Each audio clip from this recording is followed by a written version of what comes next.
दादी ने ढोलक बजाने के लिए खास तौर से महिलाओं को बुलाया था जो लोकगीत गा रही थीं।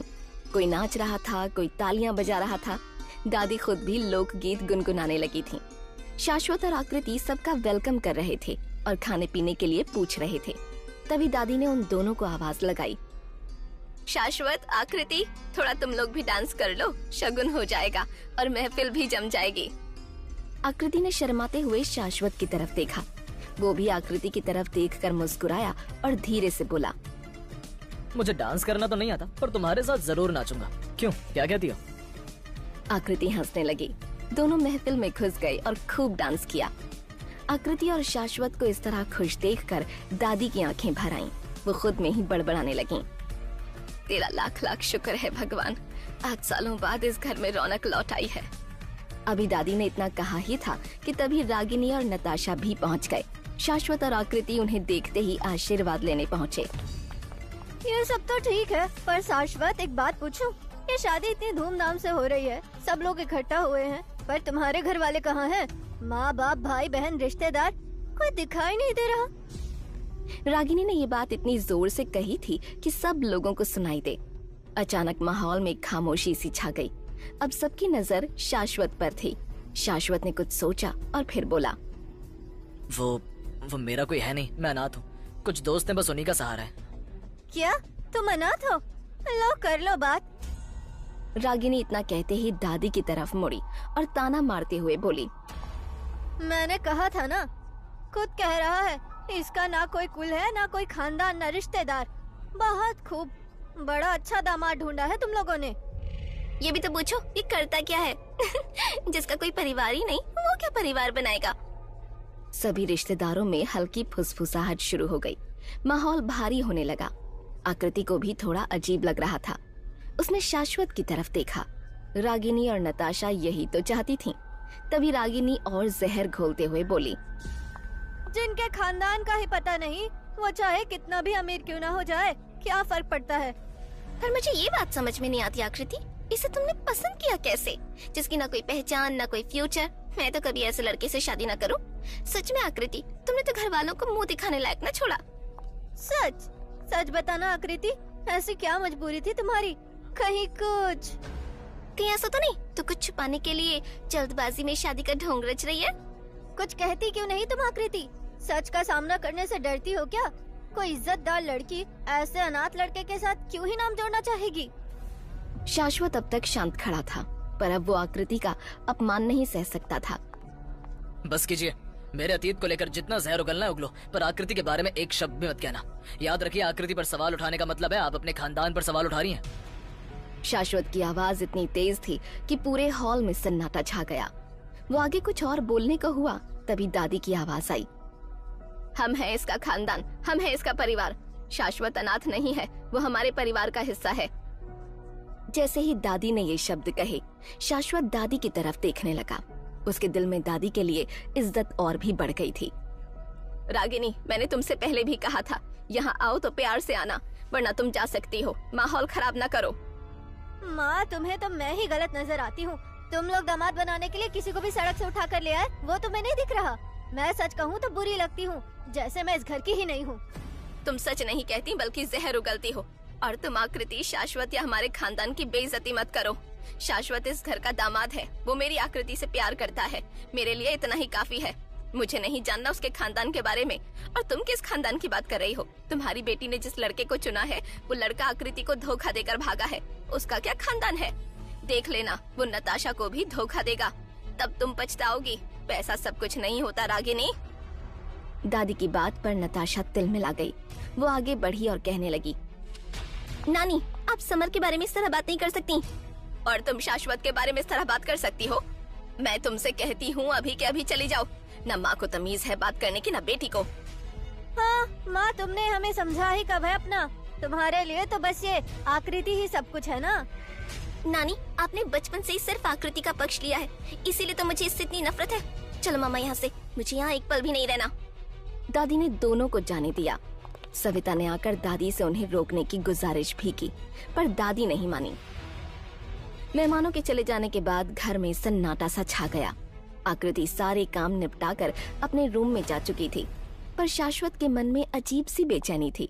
वो सीधा दादी के रूम में गया। आओ शाश्वत, मैं जानती थी तुम आओगे। आराम कुर्सी पर बैठी दादी ने प्यार से शाश्वत की तरफ देखा। शाश्वत हैरान था।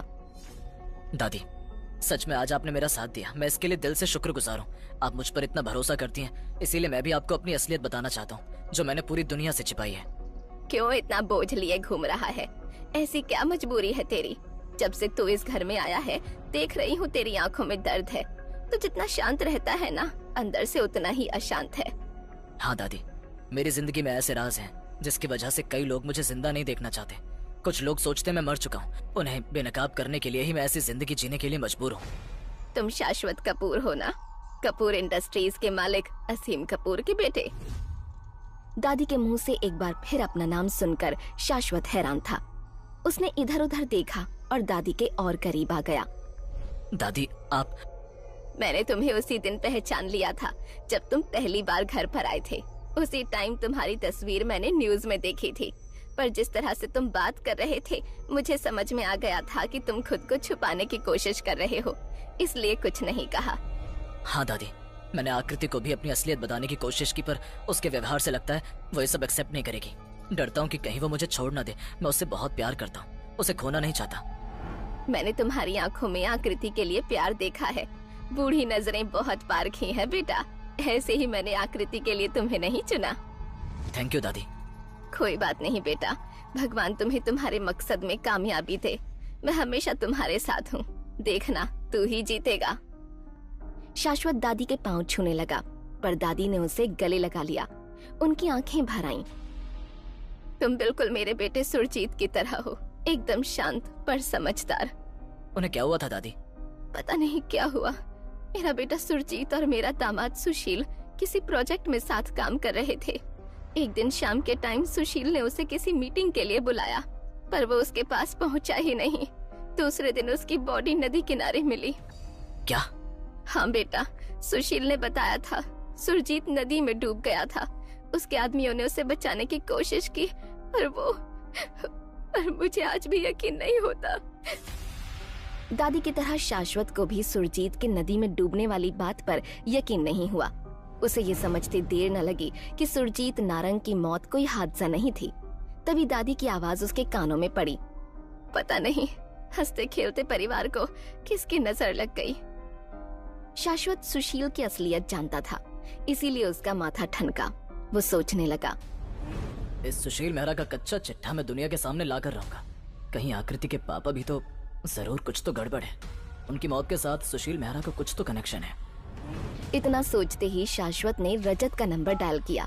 दूसरी तरफ से रजत ने जैसे ही कॉल रिसीव किया, शाश्वत ने कहा, रजत, मुझे शक है सुशील मेहरा का आकृति के पापा सुरजीत नारंग की मौत के साथ भी कोई ताल्लुक है, पता लगाओ। शाश्वत को अब समझ आ गया था। उसके चाचा विनीत अरोड़ा और सुशील मेहरा के काले कारनामों की लिस्ट बहुत बड़ी है।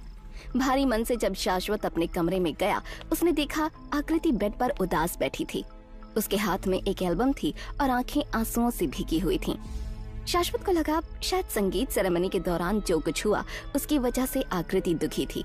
इसीलिए शाश्वत धीरे से आया और चुपचाप उसके पास बैठ गया। तभी उसकी नजर एल्बम में एक फोटो पर पड़ी, जिसमें एक छोटी बच्ची को गोद में लिए एक आदमी खड़ा था।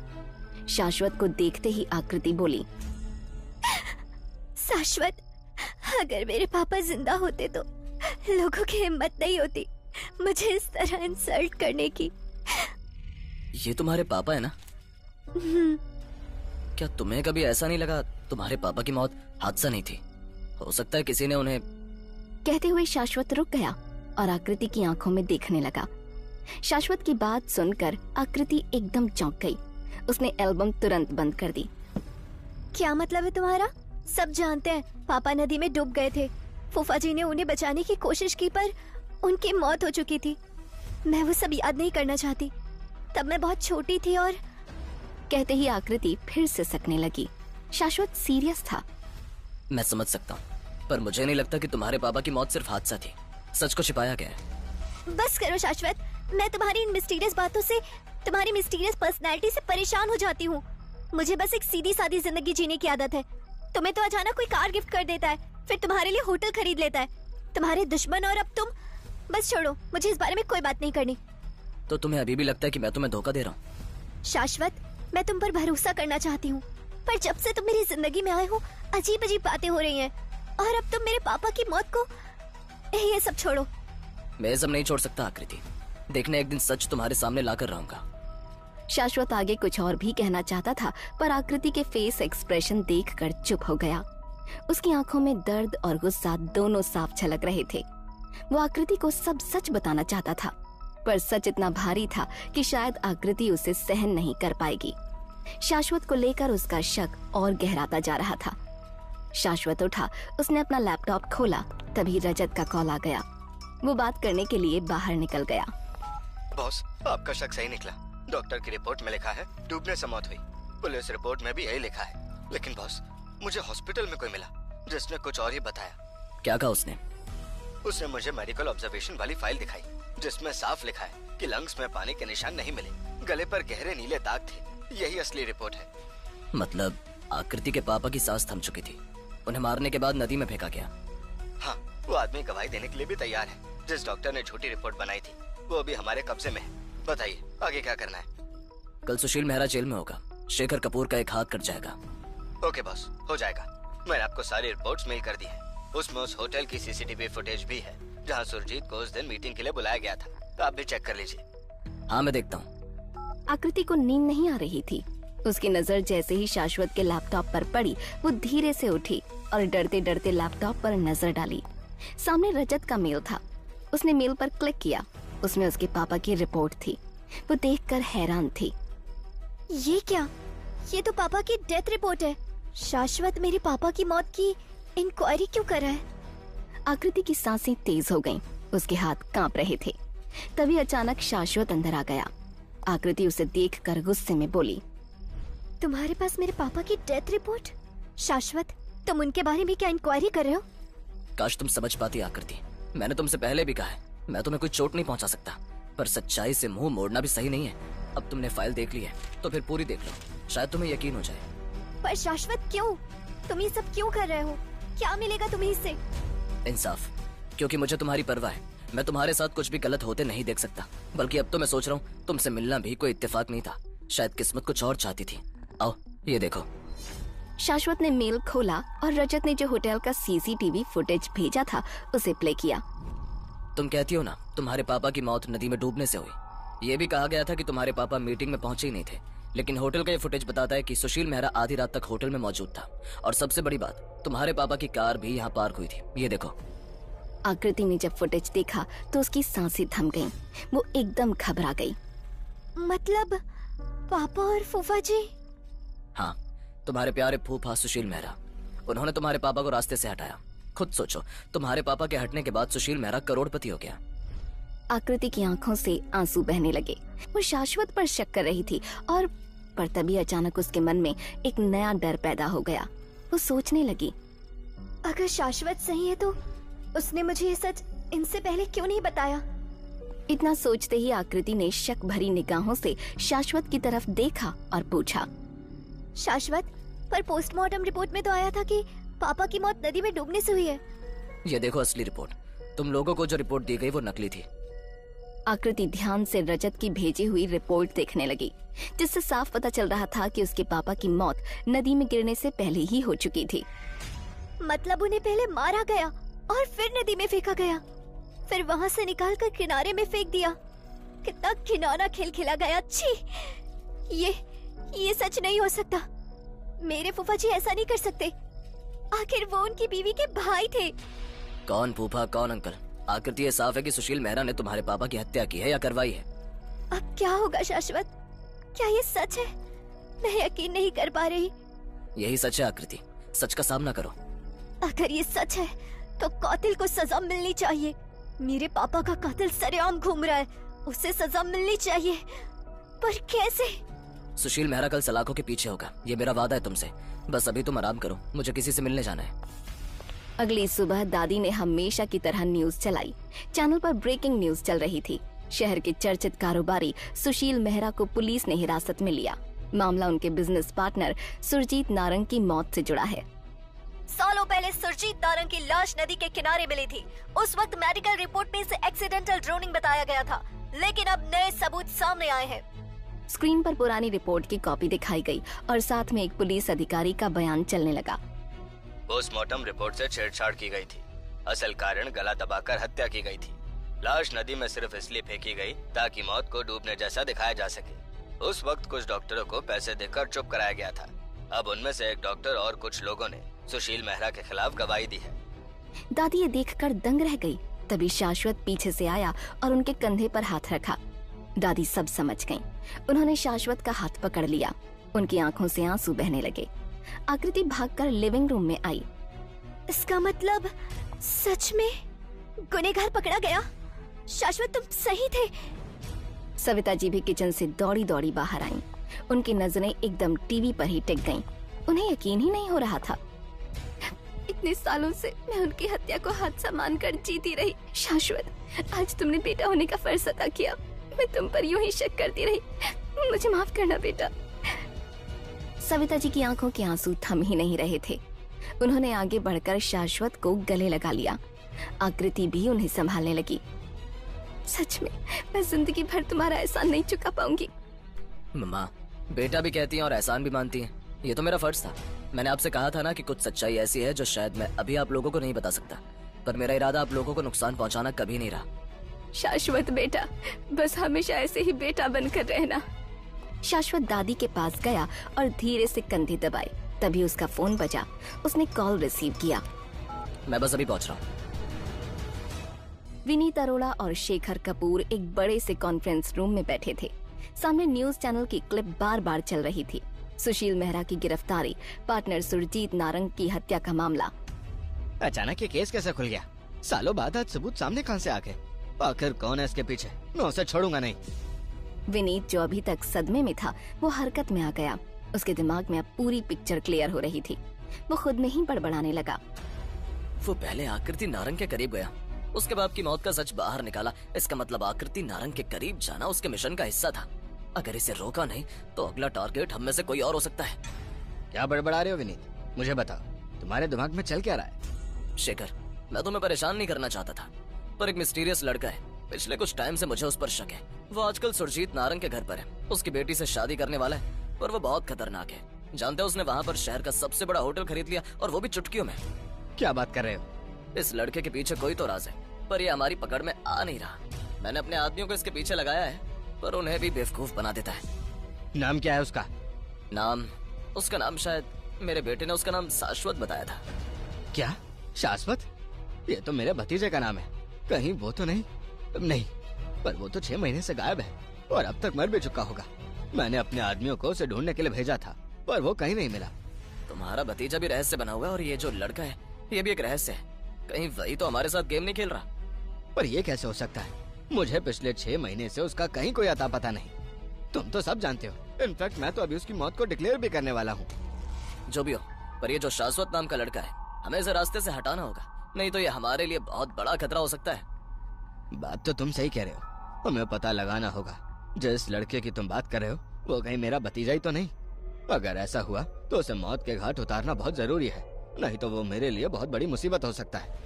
यही तो मैं भी सोच रहा हूँ, पर मैंने उसके बारे में पता लगाने के लिए जितने लोगों को भेजा, वो वापस आकर एक ही बात बोलते हैं। क्या? वो आदमी हमेशा उनसे एक कदम आगे होता है। विनीत की बात सुनते ही शेखर किसी गहरी सोच में डूब गया, जैसे कुछ याद कर रहा हो। फिर अपने दोनों हाथों को मसलते हुए कहने लगा, तुम्हारी बातों से तो लगता है जैसे वो लड़का मेरा ही भतीजा है। मतलब मुझे अब इस खेल में खुद उतरना होगा। वो चाहे जितना भी चालाक हो, पर मेरी नजरों से बच नहीं पाएगा। इतना कहते ही शेखर ने मेज पर रखा विस्की का ग्लास उठाया और जोर से जमीन पर पटक दिया। इधर शाश्वत और रजत अपने सीक्रेट रूम में बैठे सुशील की गिरफ्तारी का जश्न मना रहे थे। कमरे में चारों तरफ फाइल्स, फोटोज और नोट्स रखे हुए थे। बॉस, सुशील मेहरा की गिरफ्तारी ने पूरे शहर को हिला दिया है। ये तो होना ही था, पर इससे शेखर और विनीत अरोड़ा चौकन्ने हो जाएंगे। यही तो मैं चाहता हूँ। सुशील मेहरा तो एक मोहरा था। शेखर कपूर जितना बौखलाएगा उतना ही जल्दी गलती करेगा और बिल से बाहर निकलेगा। तब मैं उसे बेनकाब करूंगा। आगे का क्या प्लान है? 6 महीने पहले मैंने अंडर कवर का खेल शुरू किया। सबको लगा मैं मर गया, पर अंडर कवर होने के बाद ही मुझे अपने चाचा की असलियत पता चली। सुशील मेहरा को रास्ते से हटाना जरूरी था। आपने इन महीनों में कितना कुछ सहा, पर उफ तक नहीं की। तुम जो थे मेरे साथ, सच में अगर तुम ना होते तो मैं ये सब नहीं कर पाता। खैर, अभी इन बातों का टाइम नहीं है। अभी हम लड़ाई जीते नहीं है। पर देखना, अब शेखर खुद बाहर आएगा। इस इंसिडेंट के बाद उसे शक हो जाएगा मैं जिंदा हूँ, और वो मुझे ढूंढने के लिए जमीन आसमान एक कर देगा। तो क्या सीधे शेखर पर वार करें? नहीं, पहले शेखर का दूसरा हाथ काटना होगा। कौन? विनीत अरोड़ा? हाँ, ताकि वो और बौखलाए। एक एक करके सब सलाखों के पीछे होंगे। वो रिया खान वाली पेन ड्राइव खोलो, उसमें विनीत के खिलाफ कुछ मिल सकता है। वैसे वो सुशील का पार्टनर तो था ही। इधर शेखर के शक और सुशील की गिरफ्तारी ने विनीत अरोड़ा के होश उड़ा दिए थे। वो रूम में इधर उधर टहल रहा था। शेखर कुर्सी पर बैठा था। मुझे ये समझ में नहीं आ रहा कि इतनी जल्दी हुआ कैसे। सुशील कोई छोटा मोटा आदमी नहीं था। पुलिस तक इतनी जल्दी असली रिपोर्ट पहुंच गई, ये इत्तेफाक नहीं हो सकता। शेखर चुप था। उसकी आंखों में गुस्सा और नफरत साफ देखी जा सकती थी। तुमने सही कहा, विनीत ये इत्तेफाक तो नहीं है, कोई तो है जो हमें टारगेट कर रहा है। पर हमारे खिलाफ जाने की हिम्मत किसमें हो सकती है? कोई ऐसा जो हमें बहुत अच्छे से जानता है, हमारी हर कमजोरी, हर चाल से वाकिफ है। इसलिए तो तुम्हारे आदमी उसके बारे में कुछ पता नहीं कर पाए। तुम कहना क्या चाहते हो? शेखर तुरंत कुर्सी से उठ गया। अगर मैं गलत नहीं हूँ तो ये मेरा ही खून है। मुझे पूरा शक है कि ये मेरा भतीजा ही है, जिसे मैं मरा हुआ समझ रहा हूँ। अगर ये वाकई में शाश्वत है तो हम बड़ी मुसीबत में हैं। उसने आज सुशील को टारगेट किया, अगली बार शायद मेरी या शायद तुम्हारी बारी है। अपनी बकवास बंद करो। डरने वाले लोग कभी जीत नहीं सकते। अगर वो जिंदा भी है तो कल वो मर जाएगा, हम नहीं। तुम समझ नहीं रहे शेखर, उसने सब कुछ पहले से प्लान करके रखा है। मेरे आदमी इतने दिनों से उसकी तलाश कर रहे हैं, पर उनके हाथ खाली है। इसीलिए कुछ सोचो, नहीं तो हम ये जंग हार सकते हैं। मैं जेल नहीं जाना चाहता। विनीत की बात सुनकर शेखर ने गुस्से से मेज पर हाथ मारा, जिससे उस पर रखा पानी का ग्लास टूट कर बिखर गया। शेखर चिल्लाया, बस बहुत हुआ, अब मुझे ही कुछ करना होगा। कैसे भी करके उस लड़के को मेरे सामने लाओ जिसके बारे में तुम्हें शक है कि वो शाश्वत है। मुझे समझ में नहीं आ रहा कि तुम लोग उसे पहचान क्यों नहीं पा रहे। मैंने तुम्हारे भतीजे को इतना गौर से देखा ही कहाँ है। और फिर ये जो शाश्वत है, ये हमेशा रूप अपना बदलता रहता है। वैसे तुम सोच कर रहे हो? तभी विनीत के फोन में एक मैसेज आया। डेविड ने उसे कुछ फोटोज भेजे थे। मैसेज में लिखा था, सर, ये उसी लड़के के कुछ फोटोज हैं जिसके बारे में पता करने के लिए आपने कहा था। मैसेज पढ़ते ही विनीत ने जल्दी से फोटोज को डाउनलोड किया। शेखर फोटोज देखने के लिए उतावला हो रहा था। दिखाओ, मुझे दिखाओ। कोई भी फोटो सामने से नहीं लिया गया था। सब में शाश्वत का साइड फेस ही दिख रहा था। शेखर और विनीत ध्यान से उन फोटोज को देखने लगे। दोनों के फेस एक्सप्रेशंस निराशा वाले थे। एक भी फोटो ढंग से नहीं ली तुम्हारे आदमी ने। किसी काम के नहीं हो तुम लोग। पर तभी अचानक शेखर की आंखें चमक गईं। जरा इस फोटो को जूम करना। हाँ, पीछे इसकी गर्दन के पास। हाँ, बस यही जूम करो। इसका मतलब ये साला, ये तो शाश्वत ही है, मेरा भतीजा शाश्वत कपूर। तुम यकीन के साथ कैसे कह सकते हो? बिल्कुल सही कहा। इस कमीने की गर्दन पर जो काला निशान देख रहे हो ना, ये शाश्वत की गर्दन पर है।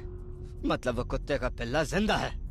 ठीक है शाश्वत, तूने खेल शुरू किया, खत्म मैं करूंगा। उसकी शादी को मातम में नहीं बदला तो मेरा नाम शेखर कपूर नहीं। इधर रागिनी सुशील के अरेस्ट होने की खबर से बौखलाई हुई थी, पर वो जानती थी उसकी मदद अब उसकी माँ और भाभी ही कर सकते थे। इसलिए वो नताशा को लेकर सीधा अपनी माँ के पास पहुँची। माँ, मैं आपसे हाथ जोड़कर विनती करती हूँ, सुनील को बचा लो, वो निर्दोष है। निर्दोष? सारे सबूत दुनिया के सामने हैं। तुम उन्हें झूठा ठहरा रही हो। तुम्हारे पति ने मेरा घर उजाड़ दिया। दीदी, तुम्हें शर्म आनी चाहिए। तुम्हारे पति ने इतना घिनौना काम किया है और तुम कहती हो वो निर्दोष है। समझने की कोशिश करिए मामी, मेरे पापा को फंसाया गया है और इसके पीछे इस आकृति के उस सड़क छाप का हाथ है। नताशा, अपनी जबान संभालो। क्यों, सच चुप रहा है? पता नहीं कहाँ से उठा लाई उसे। देखना, एक दिन तुझे भी धोखा देगा। चुप करो नताशा। मेरे पति निर्दोष है माँ, मेरी बात मान लो, हम बर्बाद हो जाएंगे। बर्बाद? उसने जो मेरा घर बर्बाद किया उसका क्या? रागिनी, तुम्हारे आंसू बहाने से सच्चाई नहीं बदल जाएगी। माँ जी ये नाटक कर रही है, इसके आंसुओं पर मत जाइएगा। तुम चुप रहो सविता, मैं तुमसे बात नहीं कर रही। बुआ, मम्मा बात क्यों नहीं करेंगी? आपके पति ने उनकी मांग का सिंदूर उजाड़ा है, जानती हैं आप इसका मतलब? अब खुद पर आई तो आंसू बहाने आ गई आप। तब कहाँ थी जब आपके पति ने मेरे पापा की जान ली थी? आकृति, अभी मेरे पति पर आरोप साबित नहीं हुए हैं। साबित होने के लिए बचा ही क्या है?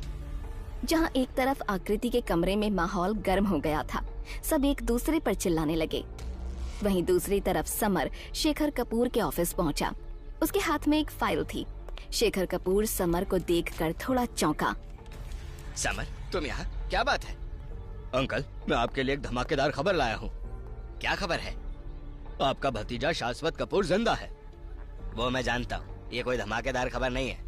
धमाकेदार तो तब होगी जब उसकी मौत का इंतजाम होगा। वो भी हो जाएगा। वैसे इस फाइल में क्या है? उसके जिंदा होने का सबूत। उसने हमारे शहर का सबसे बड़ा होटल खरीद लिया है, पर आपको अभी ये पता था कि वो किसी नई कंपनी के नाम से खोला गया है। अब ये देखिए इस फाइल को। इसमें ओनर की जगह पर शाश्वत कपूर का नाम लिखा है। यहाँ भी उसने सच छुपाया। शेखर ने समर से फाइल ली और ध्यान से पढ़ने लगा। पढ़ते हुए उसके चेहरे के एक्सप्रेशंस चेंज हो रहे थे। तभी समर बोला, अंकल, ये तो क्लियर है, शाश्वत कपूर हम सबकी आंखों में धूल झोंक रहा है। अगर आप मुझे इजाजत दें तो उसके पास बचने का कोई रास्ता नहीं बचेगा। तो क्या सोचा तुमने? वो गायब हो गया था ना, तो उसे हमेशा के लिए ही गायब कर देंगे। यही तो मैं भी करना चाहता हूँ, पर उसे कम मत आंको। हमने अगर जरा सी भी गलती की तो वो मौके का फायदा उठाएगा, इसलिए चाल सोच समझ कर चलनी होगी। मैंने सोच लिया है। क्या सोच लिया है? वो जिस लड़की से प्यार करता है वो मेरी एक्स गर्लफ्रेंड थी। बस इसी का फायदा उठाऊंगा। कमीने, तुम तो विनीत अरोड़ा की तरह ही हो। आखिर उनका बेटा जो हूँ। इधर आकृति के घर पर माहौल टेंस था। रागिनी दादी से अभी भी मदद की गुहार लगा रही थी। माँ, हम बर्बाद हो जाएंगे, तबाह हो जाएंगे। मेरा भाई तो जा चुका है, अब क्या तुम चाहती हो मेरा पति भी चला जाए? माँ, मेरे पति को इस समय मत घसीटो। उसे हम नहीं घसीट रही दीदी। तुम्हारे पति ने तब नहीं सोचा जब उसने मेरे पति को मरवाया था, सिर्फ बिजनेस पर कब्जा करने के लिए। कितनी घिनौनी सोच है। बुआ, आप ऐसा कह भी कैसे सकती हैं कि हम फूफा जी को इसमें घसीट रहे हैं, जबकि उन्होंने गुनाह किया है। आप उस आदमी के लिए दया की भीख मांग रही हैं, जो एक कातिल है। आकृति, तुम चुप रहो। मैं चुप रहूं? तुम चुप रहो। मैंने अपने पापा को खोया है। पापा को खोने का दर्द समझती हो? आकृति, ये सब उस शाश्वत की चाल है, तुम्हें समझ में नहीं आता। बकवास बंद करो और मेरे होने वाले पति पर इल्जाम मत लगाओ। होने वाला पति? वो सड़क छाप। जब तुझे वो धोखा देगा तब तेरी आंखें खुलेंगी। वो क्या समझता है मेरे पापा को झूठे केस में फंसाकर फायदा उठाएगा? उसने 15 साल पुराने केस को खोला है ताकि पापा को फंसा सके, उनकी प्रॉपर्टी हड़प सके, और कुछ भी नहीं। सबूत सबके सामने है, किसी पर इल्जाम लगाने की जरूरत नहीं है। माँ, आप समझने की कोशिश करो। सुनील तुम्हारा दामाद है, मेरा सुहाग। क्या तुम चाहती हो कि मेरे भाई की तरह तुम्हारा दामाद भी चला जाए? और तुम ये सोच भी कैसे सकती हो कि तुम्हारे दामाद ने अपने ही साले की हत्या करवाई? सबूत तो यही कह रहे हैं रागिनी। छोड़ो मामा, इनसे क्या उम्मीद की जाए। ये सब एकजुट होकर मेरे पापा के खिलाफ हो गए हैं, लेकिन देखना, मैं हार नहीं मानूंगी। मैं साबित करूंगी कि वो बेगुनाह हैं। दादी दोराहे पर खड़ी थीं। उनकी आंखों में आंसू थे। उन्होंने पहले अपने बेटे को खोया, और जिसकी वजह से खोया वो खुद उनका दामाद था। कैसी विडंबना है ये, एक बेटे की मौत दूसरे बेटे की वजह से। कमरे में सब आपस में चीख चिल्ला रहे थे। रागिनी रो रही थी, नताशा चिल्ला रही थी। आकृति और सविता भी उनका मुकाबला करने में पीछे नहीं थीं। तभी दादी को न जाने क्या हुआ, उन्होंने अपनी छड़ी फर्श पर पटकी। बस करो तुम सब, अब एक और शब्द नहीं। दादी की तेज आवाज सुनकर सब चुप हो गए। दादी की आंखों में आंसू भी थे और गुस्सा भी। रागिनी, नताशा, तुम दोनों को लगता है ना सुनील निर्दोष है? ठीक है, अगर वो बेगुनाह है तो उसकी बेगुनाही का सबूत लेकर आओ, तब तक कोई इस बारे में बात न करेगा। मैं लेकर आऊंगी सबूत और उस सड़क छाप को बेनकाब करूंगी। मैं लेकर आऊंगी सबूत? मैं लेकर आऊंगी सबूत? हाँ, मैं लेकर आऊंगी सबूत। जैसे सबूत अभी से रास्ते में पड़ा मिल जाएगा। अगर ला नहीं पाई तो वो दिन कभी नहीं आएगा। नताशा ने अपनी माँ का हाथ पकड़ा और खींचकर बाहर ले गई। आकृति ने सविता जी को संभाला। दादी आंखें बंद करके भगवान को याद करने लगी। तभी शाश्वत अंदर आया। दादी, क्या बात है? आप... बस क्या कहूँ बेटा, जब अपनों ने ही जख्म दिया हो तो किसी को भी दिखा नहीं सकते। सब ठीक होगा दादी। बस यही उम्मीद है। दादी इमोशनल हो रही थीं। वो उम्मीद भरी नजरों से शाश्वत की तरफ देखने लगी। तभी शाश्वत के फोन में मैसेज आया। उसने जैसे ही मैसेज देखा वो सीधा रूम में चला गया। उसने अंदर जाते ही रजत को कॉल किया। मैं जानता था उसे अब पता चल जाएगा मैं जिंदा हूँ। ये छोड़ो, और क्या इन्फॉर्मेशन है? बॉस, चिंता वाली बात यह है कि उसने आपको पहचानने के बावजूद कोई एक्शन नहीं लिया। मुझे उसकी उम्मीद थी, वो कभी सीधा अटैक नहीं करेगा। कायर ऐसा ही करते हैं, पर इस बार मैं भी उसका जवाब उसी की भाषा में दूंगा। मुझे आपकी सिक्योरिटी की चिंता हो रही है बॉस। क्यों? हमारे सिक्योरिटी वाले कहाँ चले गए? पर बॉस, आप सिक्योरिटी भी तो नहीं ले रहे। मेरी चिंता मत करो, पर हाँ सिक्योरिटी को अलर्ट कर दो और अपने लोगों को कपूर इंडस्ट्री में तैनात कर दो। अब लड़ाई और खतरनाक होने वाली है। सब अलर्ट है। कपूर इंडस्ट्रीज में हमारे लोग पहले से ही ज्वाइन कर चुके हैं। गुड। कपूर इंडस्ट्री में शेखर का ऑफिस अभी भी खुला था। वहाँ टेबल लैंप जलाए समर कुछ फाइल्स चेक करने में बिजी था। तभी किसी के भारी कदमों की आहट हुई। शेखर कपूर अंदर आया। लगता है कि समर तुम्हें सब्र नहीं है। कैसे सब्र रखूं? सुशील अंकल जेल जा चुके हैं, मेरे पापा के सर पर तलवार लटकी है और वो शाश्वत हीरो बन गया है। अगर वो मीडिया के सामने आ गया तो आपके लिए भी मुसीबत हो जाएगी। वो अभी मीडिया के सामने नहीं आएगा, इतना तो मैं उसके बारे में जानता हूँ। वो मेरी गलती या फिर पलटवार का इंतजार कर रहा है, पर मैं उसे हीरो नहीं बनने दूंगा। भले ही उसने सुशील को जेल भिजवा दिया हो, भले ही सुशील कातिल हो, लेकिन मैं उसे छुड़वा लूंगा। क्या मतलब? मतलब ये कि सबूत फिर से मिटेंगे, गवाह गायब होंगे और इल्जाम आएगा शाश्वत पर। अंकल पर कैसे? बस तुम देखते जाओ। शेखर की बात सुनते ही समर की आंखों में चमक आ गई और होठों पर कनिंग स्माइल। आज आकृति बहुत एक्साइटेड थी। आखिर शाश्वत ने उसके साथ शॉपिंग के लिए मॉल चलने का वादा जो किया था। वो बार बार स्क्रीन की तरफ देख रही थी। ये शाश्वत भी ना आज भी लेट। तभी उसका फोन बजा। शाश्वत देखो, तुम आज भी लेट हो। तुम कब तक आओगे? तुम्हें पता था ना हमें आज शॉपिंग के लिए जाना था। सॉरी आकृति, एक्चुअली मैं यहाँ एक मीटिंग में फंसा हूँ। तुम मॉल पहुँचो, मैं तुम्हें वहीं मिल जाऊंगा। तुम भी ना? ठीक है, पर देखो जल्दी पहुँचना। पक्का, सी यू। आकृति अपनी माँ की गाड़ी से खुद ही मॉल पहुँच गई। रास्ते में वो शाश्वत के बारे में ही सोच रही थी। उसकी आंखों में शाश्वत के लिए प्यार साफ देखा जा सकता था। मॉल पहुँचते ही उसने कुछ ड्रेस पसंद की और ट्रायल रूम की तरफ जाने लगी। तभी पीछे से किसी के हंसने की आवाज आई। आकृति रुक गई। यह आवाज जानी पहचानी थी। उसने पीछे मुड़कर देखा। वाह, क्या बात है आकृति, बहुत खुश लग रही हो। उस बहरूपी से शादी करने के लिए इतनी खुशी? वो जैसा भी है, सच्चा और ईमानदार है। तुम्हारी तरह धोखेबाज नहीं है। मैं तुम्हारी शक्ल भी देखना नहीं चाहती। जाओ यहाँ से। सच्चा और ईमानदार? जब सच्चाई पता चलेगी ना तुम्हें, तो मुंह नहीं दिखा पाओगी किसी को। सच्चा और ईमानदार। अपनी बकवास बंद करो। मुझे तुमसे कोई सच्चाई नहीं जाननी। क्यों नहीं जाननी? तुम्हें तो बहुत भरोसा है ना उस पर। फिर सच नहीं जानना चाहती क्या? नहीं जानना मुझे कोई सच। और मेरा पीछा करना बंद करो। पीछा? वो भी तुम्हारा? वो तुम मेरी एक्स रही हो, इसलिए तरस आ गया, इसलिए तुम्हारी आंखें खोलने आया था। वरना मुझे क्या?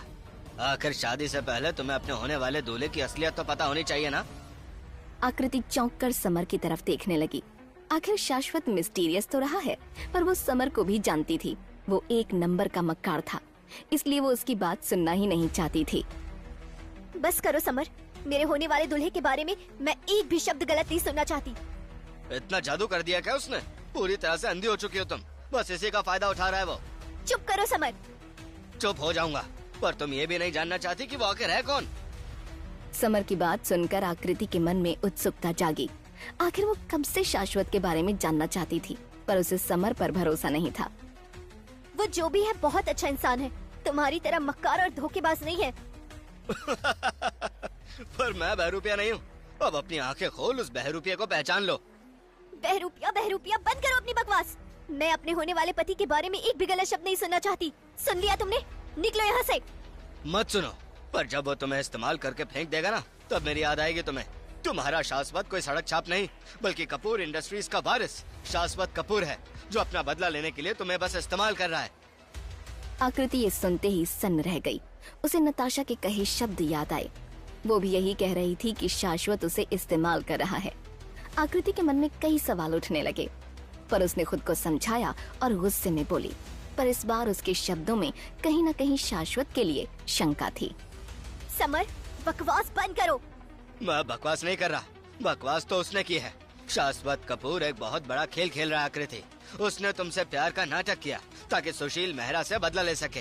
तुम उसके लिए सिर्फ एक मोहरा हो और कुछ नहीं। क्या सबूत है तुम्हारे पास? वो शाश्वत कपूर है? मुझे पता था तुम मेरी बात पर यकीन नहीं करोगी, इसलिए सबूत लेकर साथ आया हूँ। यकीन नहीं है तुम्हें मुझ पर? ये फोटोज देखो। समर ने अपने फोन में आकृति को वो फोटोज दिखाए जिसमें शाश्वत शेखर कपूर के साथ फैमिली गैदरिंग में था और कहीं पर कंपनी की मीटिंग्स में। आकृति ये सब देखकर दंग रह गई। उसकी आंखों को यकीन ही नहीं हुआ। ये तो शेखर कपूर है। शाश्वत उसके साथ? हाँ, उसके साथ, क्योंकि ये उसके चाचा हैं। अब आया समझ में शाश्वत कपूर का खेल? आकृति को जैसे किसी ने अंदर तक झकझोर कर रख दिया था। उसमें जैसे खड़े रहने की ताकत भी नहीं बची थी। समर उसकी इस हालत का मजा ले रहा था। आकृति ने किसी तरह खुद को संभाला।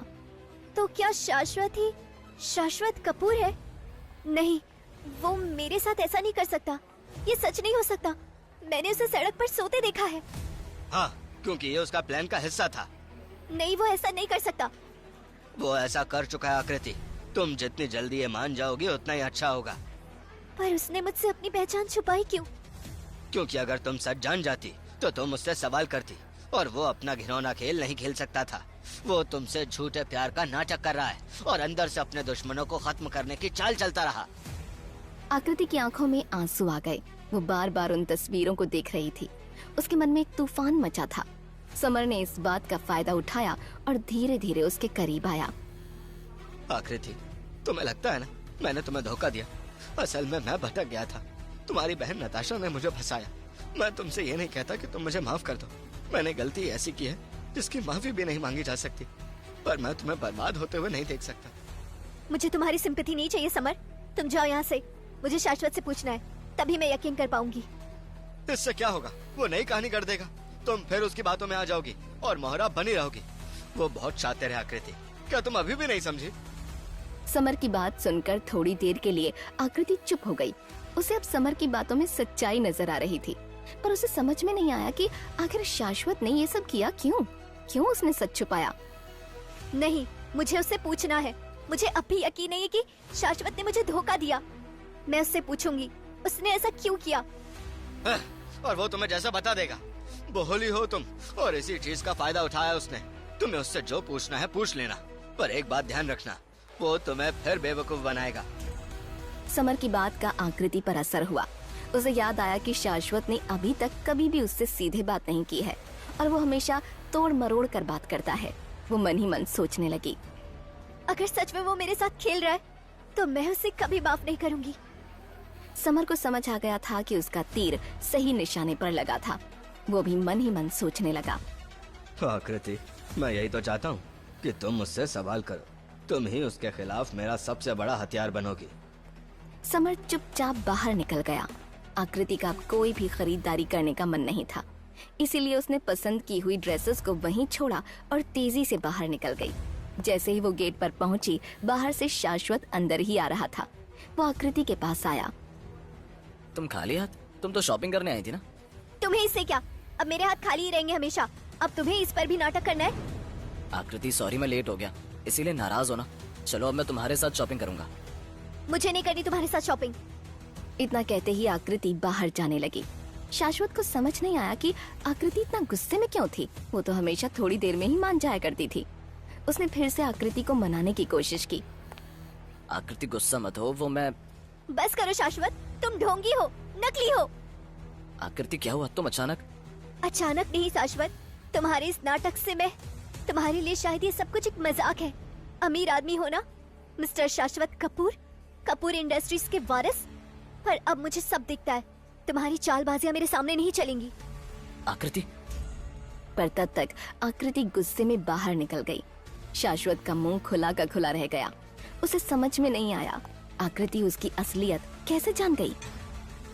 मॉल से वापस आने के बाद शाश्वत उदास सा लिविंग रूम में बैठा था। वो आकृति का सामना करने में झिझक रहा था। हालांकि वो अपनी सच्चाई खुद आकृति को बताना चाहता था, पर जिस तरह से उसे शाश्वत की सच्चाई पता चली थी वो सही नहीं हुआ था। वो सोचने लगा, ये मैं क्या कर रहा हूँ? जैसे इतना चाहा उसी का दिल तोड़ दिया। माने सब अनजाने में हुआ, पर उसके दिल को बहुत चोट पहुंची है। वो पहले ही परेशान थी, मैं भी ना। क्या करूँ अब? शायद दादी। वो सीधा दादी के रूम में पहुंचा। शाश्वत को इतनी रात गए अपने रूम में देख दादी चौंक गईं। पर जैसे ही उनकी नजर उसके उतरे चेहरे पर पड़ी, उन्होंने पूछा, सब ठीक तो है? तुम इस वक्त यहाँ? दादी कुछ ठीक नहीं है, कुछ भी ठीक नहीं है। एक प्रॉब्लम को सॉल्व करने जाता हूँ, तब तक दूसरी सामने आकर खड़ी हो जाती है। कहीं ऐसा ना हो इंसाफ के लिए लड़ते लड़ते मैं सब कुछ खो दूं। पर मैंने तुझे इससे पहले कभी इस तरह परेशान नहीं देखा। क्या हुआ? आकृति के साथ कुछ हुआ क्या? शाश्वत दादी की कुर्सी के पास आकर जमीन पर ही बैठ गया। उसकी आंखों में दर्द और उलझन साफ देखी जा सकती थी। दादी ने शाश्वत के सर पर हाथ रखा। तुम्हारा चेहरा बता रहा है बात इंसाफ की लड़ाई की नहीं, बल्कि तुम्हारे दिल से जुड़ी है, वरना तुम्हारा चेहरा कभी ऐसे उतरा हुआ नहीं होता। दादी, आकृति को पता चल चुका है मैं शाश्वत कपूर हूँ, और उससे लग रहा है कि मैंने उसे धोखा दिया है। ओह, ये तो अच्छा नहीं हुआ बेटा। आकृति को तुम्हारे बारे में किसी और से पता चलना, इसका मतलब साफ है किसी ने ये जानबूझकर किया है। पर इससे आकृति के दिल को गहरी चोट पहुंची होगी, ये मैं समझ सकती हूँ। पर दादी, आप तो जानती है ना, मेरा मकसद गलत नहीं था। पर अब मैं आकृति से कुछ भी कहूँगा वो सिर्फ झूठ ही समझेगी। दादी शाश्वत के सर पर हाथ फेरने लगी। वो बहुत अच्छे से समझ रही थी कि अब आकृति को भरोसा दिलाना शाश्वत के लिए बहुत मुश्किल होगा। उन्होंने शाश्वत को समझाने की कोशिश की। बेटा, आकृति का दिल बहुत साफ है, वो बहुत भोली है, बहुत जल्दी किसी पर भी भरोसा कर लेती है। पर अगर कोई भरोसा तोड़ता है तो उसका दिल टूट जाता है। मैं समझ सकती हूँ तेरे लिए बहुत मुश्किल की घड़ी है, पर अगर तेरी नीयत साफ है ना तो सब ठीक होगा। कैसे ठीक होगा दादी? मैं आकृति को ऐसे दुखी और परेशान नहीं देख सकता। आप जानती है मैं उससे कितना प्यार करता हूँ। पर मैं तुम्हारी मुश्किल समझ रही हूँ। सच कहूँ तो ये सिर्फ तुम्हारे लिए ही नहीं, ये सब सहना आकृति के लिए भी बहुत मुश्किल है। जो भी हो जाए दादी, मुझे आकृति को सब सच बताना होगा, चाहे मुझे कुछ भी करना पड़े। नहीं शाश्वत, जल्दबाजी मत करो। ऐसा ना हो कि बात और बिगड़ जाए। अभी बस शांत रहो जैसे तुम हमेशा रहते हो। मैं भी आकृति से बात करूंगी। अगली सुबह दादी ने देखा आकृति उदास और बुझी बुझी सी थी। दादी से रहा नहीं गया, उन्होंने उसे अपने पास बुलाया। क्या हुआ आकृति, इतनी उदास क्यों हो बेटा? कुछ नहीं दादी, वो बस। शाश्वत से झगड़ा हुआ है क्या? नहीं दादी। आकृति आगे कुछ नहीं कह पाई और रोने लगी। चल यहाँ मेरे पास आ। देख, रिश्तों में उतार चढ़ाव आते रहते हैं, पर दिल छोटा ना कर। वो तुझसे बहुत प्यार करता है। नहीं करता दादी, वो बस धोखेबाज है, झूठा है। मुझे उससे शादी नहीं करनी। बताएगी भी ऐसा हुआ क्या है? दादी, वो कपूर इंडस्ट्रीज का वारिस शाश्वत कपूर है, और उसने इतनी बड़ी बात मुझसे छुपाई। इतना बड़ा धोखा। पर ये भी तो हो सकता है उसने तुम्हारी ही भलाई के लिए इतना बड़ा झूठ बोला हो। मेरी भलाई? आपको नहीं पता दादी, वो बहुत बड़ा चालाक है। वो हमें धोखा दे रहा है। फूफा जी से उसकी दुश्मनी है, इसलिए उसने उनको फंसाया। पापा के इतने साल पुराने केस को भला उसने क्यों खुलवाया? उसने इसलिए खुलवाया क्योंकि वो सुनील फूफा जी से बदला लेना चाहता था। ये सब तुम्हें किसने बताया? आकृति दादी का सवाल सुनकर एक पल के लिए चुप हो गई। उसे दादी को ये बताने में झिझक हो रही थी कि ये सब उसे समर ने बताया था। क्या हुआ, चुप क्यों है? तुझे किसने कहा कि सुशील के साथ शाश्वत की दुश्मनी है? और अगर है भी तो क्या तुझे नहीं लगता कि सुशील गुनहगार है? आकृति दादी की बात सुनकर सकपका गई। दादी, वो समर। मुझे पता था कि किसी न किसी ने तो तेरे कान भरे हैं। तू उस लड़के पर भरोसा कर रही है जो तुझे धोखा देकर भाग गया, और उस मुश्किल घड़ी में जिस लड़के ने तेरा साथ दिया उसी पर शक कर रही है। पर दादी, शाश्वत ने भी तो धोखा दिया है ना। शाश्वत ने मुझे सच क्यों नहीं बताया? तो उससे इस बारे में बात कर। हो सकता है उसने बताने की कोशिश की हो, पर तुम सुनना ना चाहती हो सकता है तुम पहले ही एक धोखे से टूटी हुई थी, इसीलिए शाश्वत ने अपने बारे में नहीं बताया। पर दादी, आप उसका पक्ष क्यों ले रही हैं? क्या आपको उसके झूठ बोलने से फर्क नहीं पड़ता? बेटा, मेरी बूढ़ी नजरें सच और झूठ अच्छे से पहचानती हैं। कोई झूठ का सहारा क्यों लेता है, मैं ये समझती हूँ। दादी, मैं वो कुछ नहीं जानती। मैं बस इतना जानती हूँ कि शाश्वत ने मुझसे झूठ बोला, मुझे धोखा दिया। मैं उसे माफ नहीं करूँगी। देख आकृति, जिंदगी में फैसले जल्दबाजी और गुस्से में न लिए जाते। मैं ये नहीं कहती कि तू उसे माफ कर दे, पर इतना जरूर कहूँगी कि अभी सोच ले, टाइम ले, फिर तू जो फैसला करेगी हमें मंजूर होगा। मैं बीच में ना आऊंगी। तुम दोनों अब बच्चे नहीं हो, अपना भला बुरा सब समझते हो। दादी की बातें सुनकर आकृति के मन की उलझन और भी बढ़ गई। वो फैसला नहीं कर पा रही थी कि क्या करे, पर शाश्वत के लिए उसका गुस्सा अभी भी वैसा ही था। इधर शेखर, विनीत अरोड़ा और समर तीनों शेखर के ऑफिस में एक साथ बैठे आगे की प्लानिंग कर रहे थे। तभी शेखर का आदमी उसके पास आया और कान में कुछ बोला। उसकी बात सुनते ही शेखर की आंखें चमक गईं। क्या बात है शेखर, कोई अच्छी खबर है क्या? हाँ, इतना कहते ही शेखर ने समर की तरफ देखा। समर जानने के लिए उत्सुक दिखा। समर, अब मुझे तुम्हारी हेल्प चाहिए। बताइए अंकल, कैसी हेल्प? हमें सुरजीत नारंग की मौत से जुड़े सबूत मिटाने हैं, गवाह गायब करने हैं। और इससे होगा क्या? सबूत अगर गायब कर दिए तो हम शाश्वत पर ही इल्जाम लगा देंगे। वो तुम मुझ पर छोड़ दो। मैं समझ गया अंकल, मतलब खेल पलट जाएगा। मतलब सुरजीत नारंग का परिवार उसके खिलाफ हो जाएगा। वैसे भी मैंने आकृति के मन में शक का बीज तो बो ही दिया है। बहुत बढ़िया, बोलिए मुझे क्या करना होगा, कब जाना है? आज रात को ही, इसमें देर नहीं कर सकते। तुम्हें ये सबूत पुलिस रिकॉर्ड रूम में जाकर डिस्ट्रॉय करने हैं। मैंने तुम्हारा रास्ता साफ कर दिया है। उसके बाद पुलिस इसकी खबर मीडिया को देगी और तब होगा धमाका। वहीं आकृति की नाराजगी की वजह से परेशान शाश्वत लिविंग रूम में बैठा था। वो अपने काम में कंसंट्रेट नहीं कर पा रहा था। तभी उसका फोन बजा। बॉस, रिया खान की एक असिस्टेंट ने मुझे कांटेक्ट किया था। वो आपसे मिलना चाहती है। रजत, अभी तुम ही उससे मिल लो। रजत हैरान था। शाश्वत ने कभी ऐसा नहीं किया। वो हर काम के लिए हमेशा आगे बढ़कर आया था। रजत ने चिंता जताते हुए पूछा, बॉस, आप ठीक तो हैं? मैं ठीक हूँ, तुम रिया खान के असिस्टेंट से मिल लो और फिर मुझे बताना उसने क्या कहा। तभी आकृति लिविंग रूम में आई।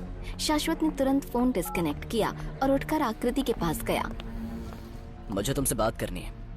पर मुझे तुमसे कोई बात नहीं करनी शाश्वत। प्लीज आकृति, तुमने जो कुछ भी सुना है, देखा है, वो सिर्फ आधा सच है। अगर तुम मुझ पर यकीन कर पाओ तो मैं सब क्लियर करूंगा। क्लियर? आज तक क्लियर क्यों नहीं किया? और तुम यहाँ छोटे से घर में क्या कर रहे हो?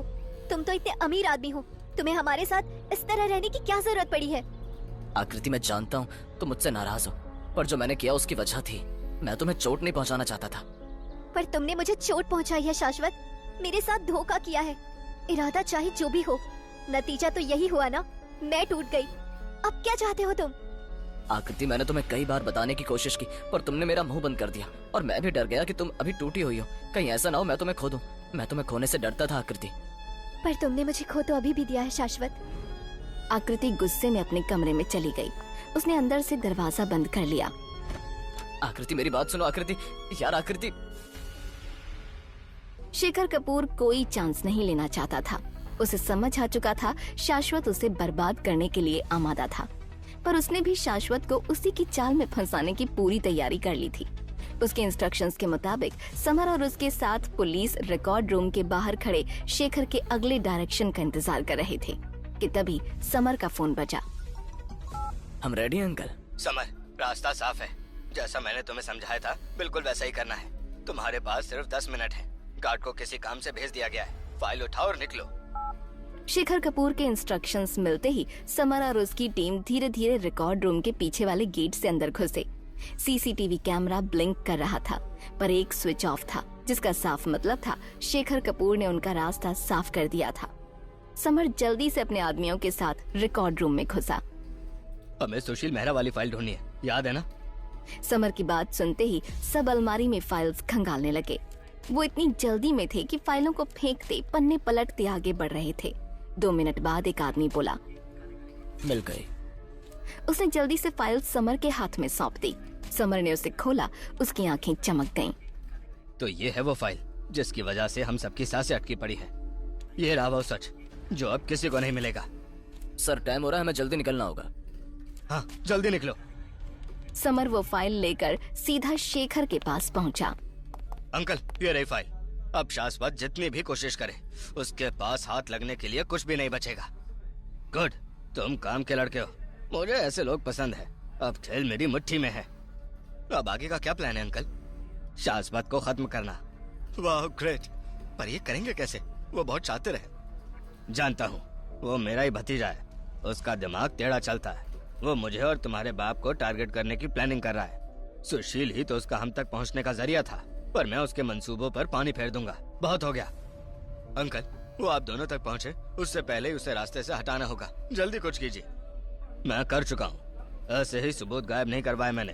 वो अपनी महबूबा के सामने खुद को निर्दोष साबित करने के लिए इन सबूतों तक पहुँचने की हर कोशिश करेगा। बस मुझे इसी बात का फायदा उठाना है। इसमें मुझे तुम्हारी और हेल्प चाहिए। अंकल, चल क्या रहा है आपके दिमाग में? इस सुरजीत नारंग केस के सबूत कपूर इंडस्ट्रीज के गोदाम नंबर 7 में रखे जाएंगे। बस तुम शाश्वत तक यह खबर पहुंचा दो कि शेखर कपूर ने सबूत सेफ्टी गोदाम नंबर 7 में रखे हैं। मुझे पूरा यकीन है कि वो जरूर वहां पहुंचेगा। समर जो ध्यान से शेखर की बातें सुन रहा था, उसने पूछा। अगर वो वहां तक पहुंच गया तो? ये सुनते ही शेखर की आंखों में चालाकी वाले एक्सप्रेशन दिखने लगे। उसके होठों पर कनिंग स्माइल थी। यही तो मैं चाहता हूँ। पर अंकल, हमने ये सबूत इतनी मेहनत से जुटाए हैं, अगर वो इन्हें हासिल करने में कामयाब हो गया तो? वो अंदर तो आएगा पर बाहर नहीं निकल पाएगा।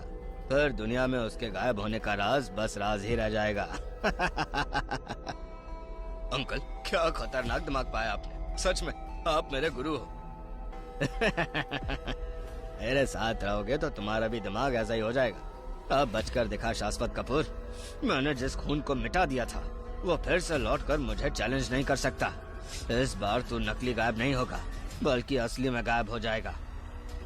इधर शाश्वत देर रात तक लैपटॉप पर सुरजीत नारंग के केस से जुड़ी वो फाइल चेक कर रहा था जिसकी उसने सॉफ्ट कॉपी बना ली थी।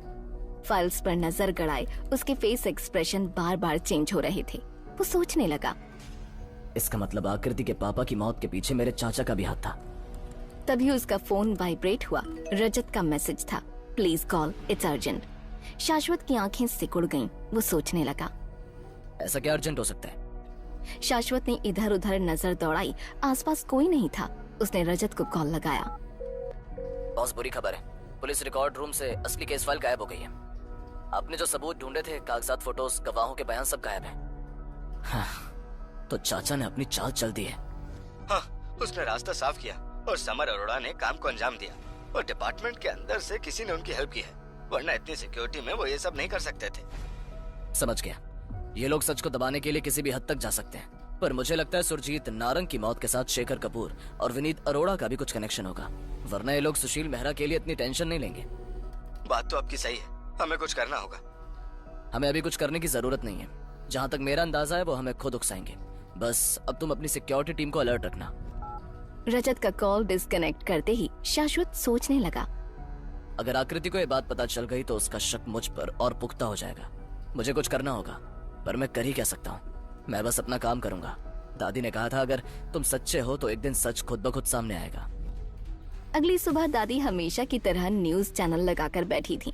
अचानक स्क्रीन पर ब्रेकिंग न्यूज चलने लगी। सुरजीत नारंग केस की फाइल्स रहस्यमय तरीके से गायब, जांच के आदेश। कल रात पुलिस रिकॉर्ड रूम में सुरजीत नारंग केस की फाइल्स गायब हो गई, पर चौंकाने वाली बात यह है कि सीसीटीवी फुटेज में भी कुछ नहीं मिला। ऐसा लग रहा है जैसे सोची समझी प्लानिंग थी। ये क्या चल रहा है? ये तो बहुत बड़ी साजिश लग रही है। सविता जी भी किचन से लिविंग रूम में आ गईं और आकृति भी सोफे पर आकर ध्यान से न्यूज देखने लगी। सब लोग हैरान थे। पापा की फाइल्स यानी सबूत मिटाने की फिर से कोशिश, पर फूफा जी तो जेल में है, तो फिर ये कौन कर रहा है?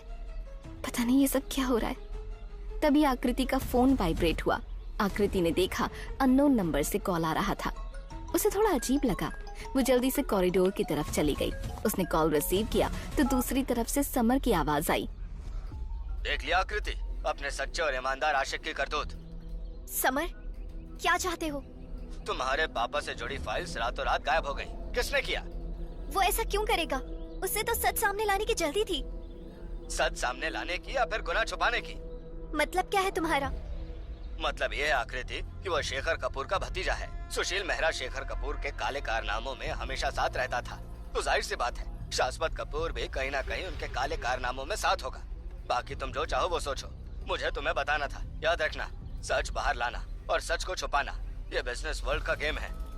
इतना कहते ही समर ने जानबूझकर फोन काट दिया। आकृति सोच में पड़ गई। उसे पहले ही शाश्वत पर शक था, पर अब उसे गुस्सा आ रहा था। वो सीधा शाश्वत के पास पहुंची। बहुत हो गया शाश्वत, अब और झूठ नहीं। तुमसे सीधे जवाब चाहती हूँ। पुलिस रिकॉर्ड रूम में पापा की फाइल्स किसने गायब करवाई? शाश्वत धीरे से कुर्सी से उठा, लेकिन चुप रहा। वो जानता था कि वो जो कुछ भी कहेगा आकृति उस पर भरोसा नहीं करेगी। चुप क्यों हो?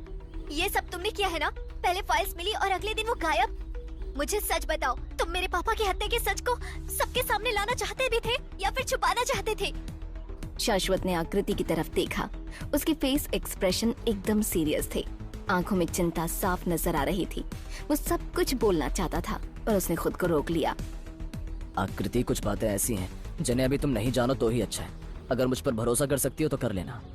शाश्वत, अभी भी तुम भरोसे की बात करते हो? कैसे भरोसा करूं तुम पर जब हर सच मुझसे छुपाया जा रहा है? हर बार शाश्वत, तुम ही कटघरे में क्यों खड़े होते हो? सब तुम पर ही सवाल क्यों उठाते हैं? शाश्वत ने कुछ नहीं कहा। वो कमरे से बाहर निकल गया। आकृति पांव पटकते हुए लिविंग रूम में चली गई। शाश्वत सीधा अपने सीक्रेट रूम पहुंचा, जहां रजत पहले से ही इंतजार कर रहा था। इधर आकृति को समझ नहीं आ रहा था कि वो क्या करे। दादी भी खुद को मजबूर महसूस कर रही थी। शाश्वत अगली सुबह जब सीक्रेट रूम पहुंचा, रजत कुर्सी पर बैठा पहले से ही उसका इंतजार कर रहा था। उसने जैसे ही शाश्वत को देखा, वो तुरंत कुर्सी से उठा और शाश्वत के पास पहुंचा। बॉस, मैंने पता लगा लिया है। शेखर कपूर ने ही वो फाइल पुलिस रिकॉर्ड रूम से गायब करवाई है और अब उसने उन्हें अपनी ही फैक्ट्री के गोदाम नंबर 7 में रखा है। शाश्वत की आंखों में हल्की चमक दिखाई दी। वो हल्के से मुस्कुराया, जैसे उसे इस बात का अंदाजा पहले से ही था। गोदाम नंबर 7 तो शेखर ने अपनी घिनौनी चाल चल ही थी। शाश्वत की बात सुनकर रजत हैरानी से उसकी तरफ देखने लगा। बॉस, मतलब क्या आपका? उस गोदाम में ऐसा क्या है? वो गोदाम नहीं, कपूर इंडस्ट्रीज का टॉर्चर रूम है। चारों तरफ से कई कमरों से घिरा हुआ। वहाँ धमाका भी हो जाए तो भी बाहर पता नहीं चलेगा। इसीलिए पापा ने उसे बंद करवा दिया था, पर मेरे चाचा उसे अपने काले कारनामों के लिए इस्तेमाल करते आए हैं। इसको लेकर पापा और चाचा में कई बार बहस भी हुई थी। कई बार पापा ने उस रूम को ही डिस्ट्रॉय करने की कोशिश की, पर चाचा ने ये होने नहीं दिया। तो शेखर कपूर का उस गोदाम में फाइल रखने का मकसद क्या हो सकता है? ऐसा करके उसने चारा डाला है ताकि वो मुझे उस गोदाम में बुला सके और फिर मुझे हमेशा के लिए अपने रास्ते से हटा दे। मैं उसकी इस मंशा को भी पूरा करूंगा।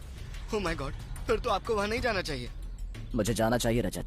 मैं यही चाहता हूँ वो मुझे चैलेंज करे और मैं उसके चैलेंज का मुंह तोड़ जवाब दूं। पर इस बार उसने अपने लिए खुद ही गड्ढा खोदा है, तो मुझे उसे उसी में दफन करना है। पर वो ऐसा क्यों कर रहा है? वो आप पर सीधे भी तो अटैक कर सकता है।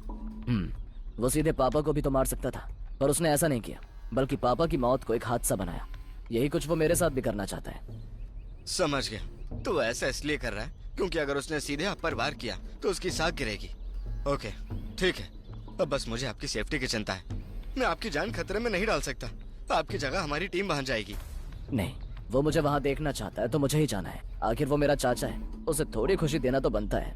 उसने मेरे लिए जो जाल बिछाया है, मुझे उसी में फंसाना है उसे। पर वहाँ हथियारों से लैस लोग भी हो सकते हैं। हाँ, जरूर होंगे। मैं यही तो चाहता हूँ। आज या तो शेखर कपूर बचेगा या मैं। पता नहीं बॉस, आपके दिमाग में ऐसे आइडियाज कहाँ से आते हैं, पर मुझे आपकी सेफ्टी को लेकर चिंता हो रही है। मेरी चिंता मत करो, शाम को मिलते हैं। अपने स्नाइपर्स रेडी रखो और हाँ, बारूद का भी इंतजाम करो, जरूरत पड़ेगी। रजत ने एक पल के लिए शाश्वत की आंखों में देखा। अगले ही पल वो शाश्वत की चाल समझ गया। रजत को सब समझाने के बाद शाश्वत जैसे ही वापस घर पहुंचा, दादी बरामदे में ही बैठी थी, जैसे उसी का इंतजार कर रही हूँ। दादी आज सुबह आकृति और सविता की बातों से दुखी थीं।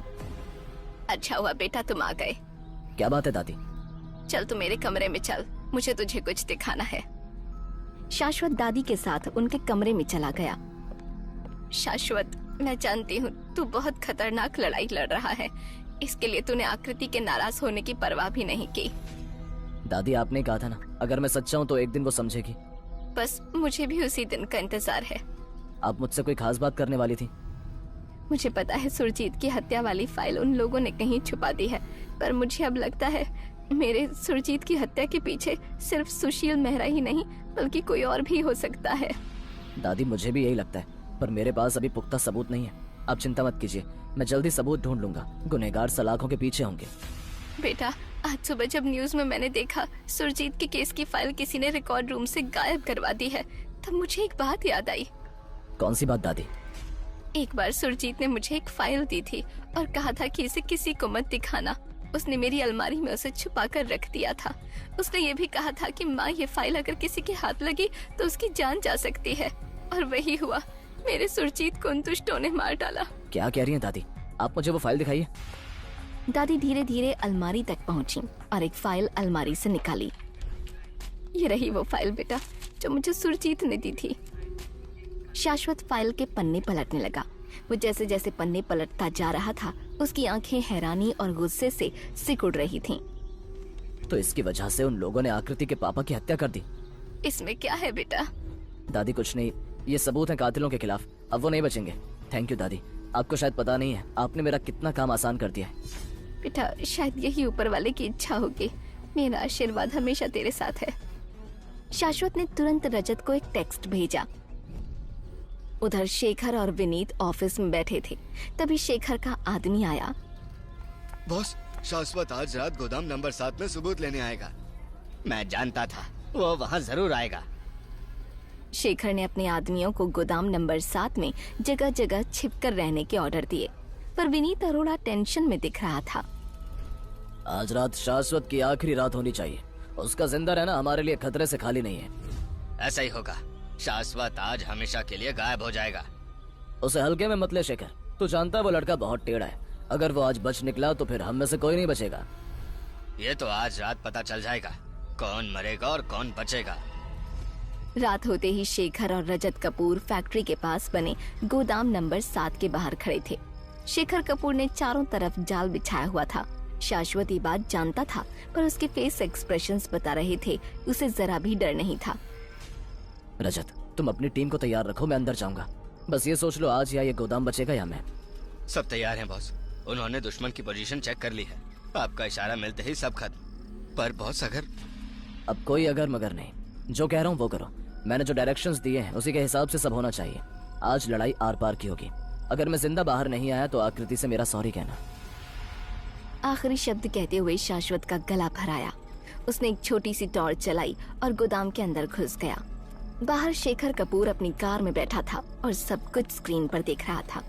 जैसे ही स्क्रीन पर शाश्वत दिखाई दिया, उसने मुट्ठियां भींच लीं। उसकी आंखों में जीत का जुनून साफ दिख रहा था।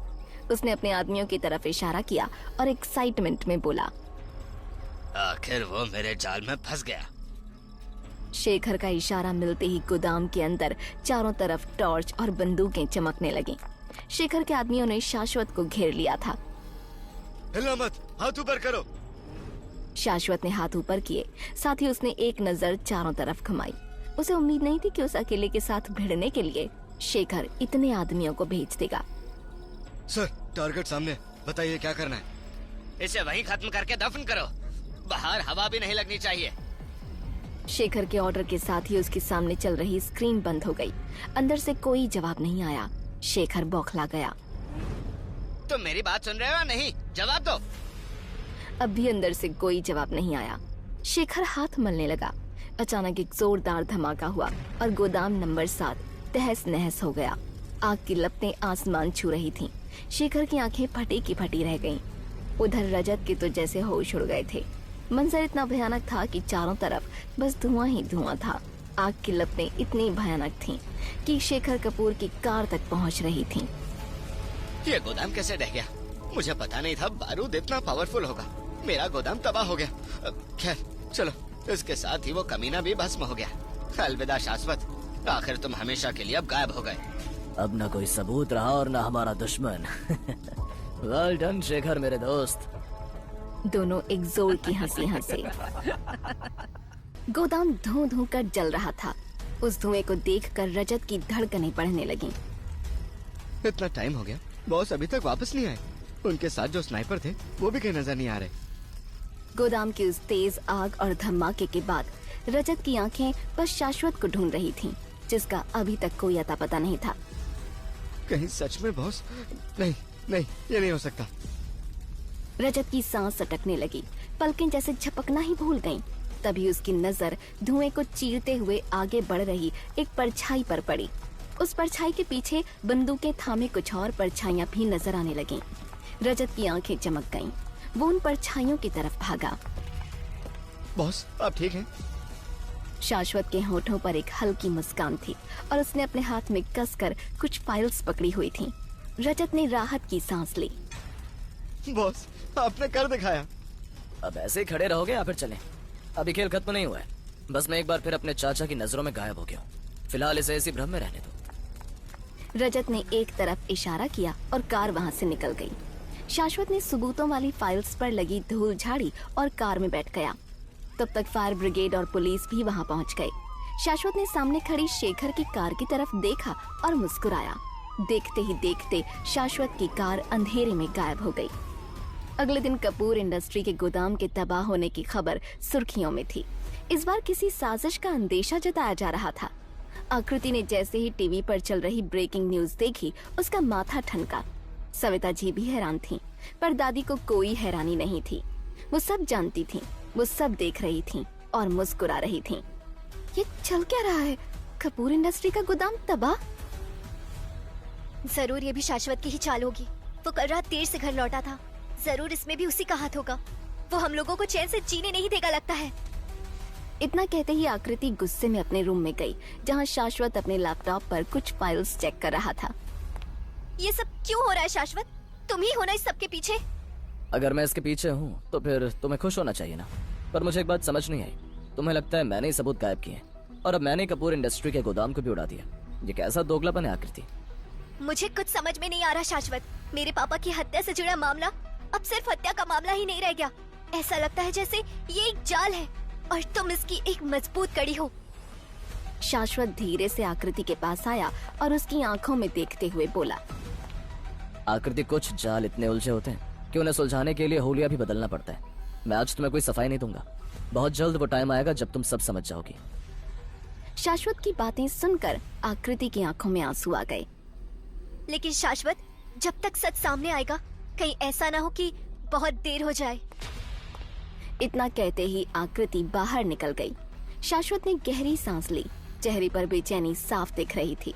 इधर सविता जी, जो रोज के इन झंझटों से परेशान हो चुकी थीं, वो आकृति के पास आईं और धीरे से बोलीं, आकृति, हम लोग बहुत सीधे हैं। जब तुम्हारे पापा अचानक इस दुनिया से चले गए, मैंने तब भी किसी से कोई शिकायत नहीं की।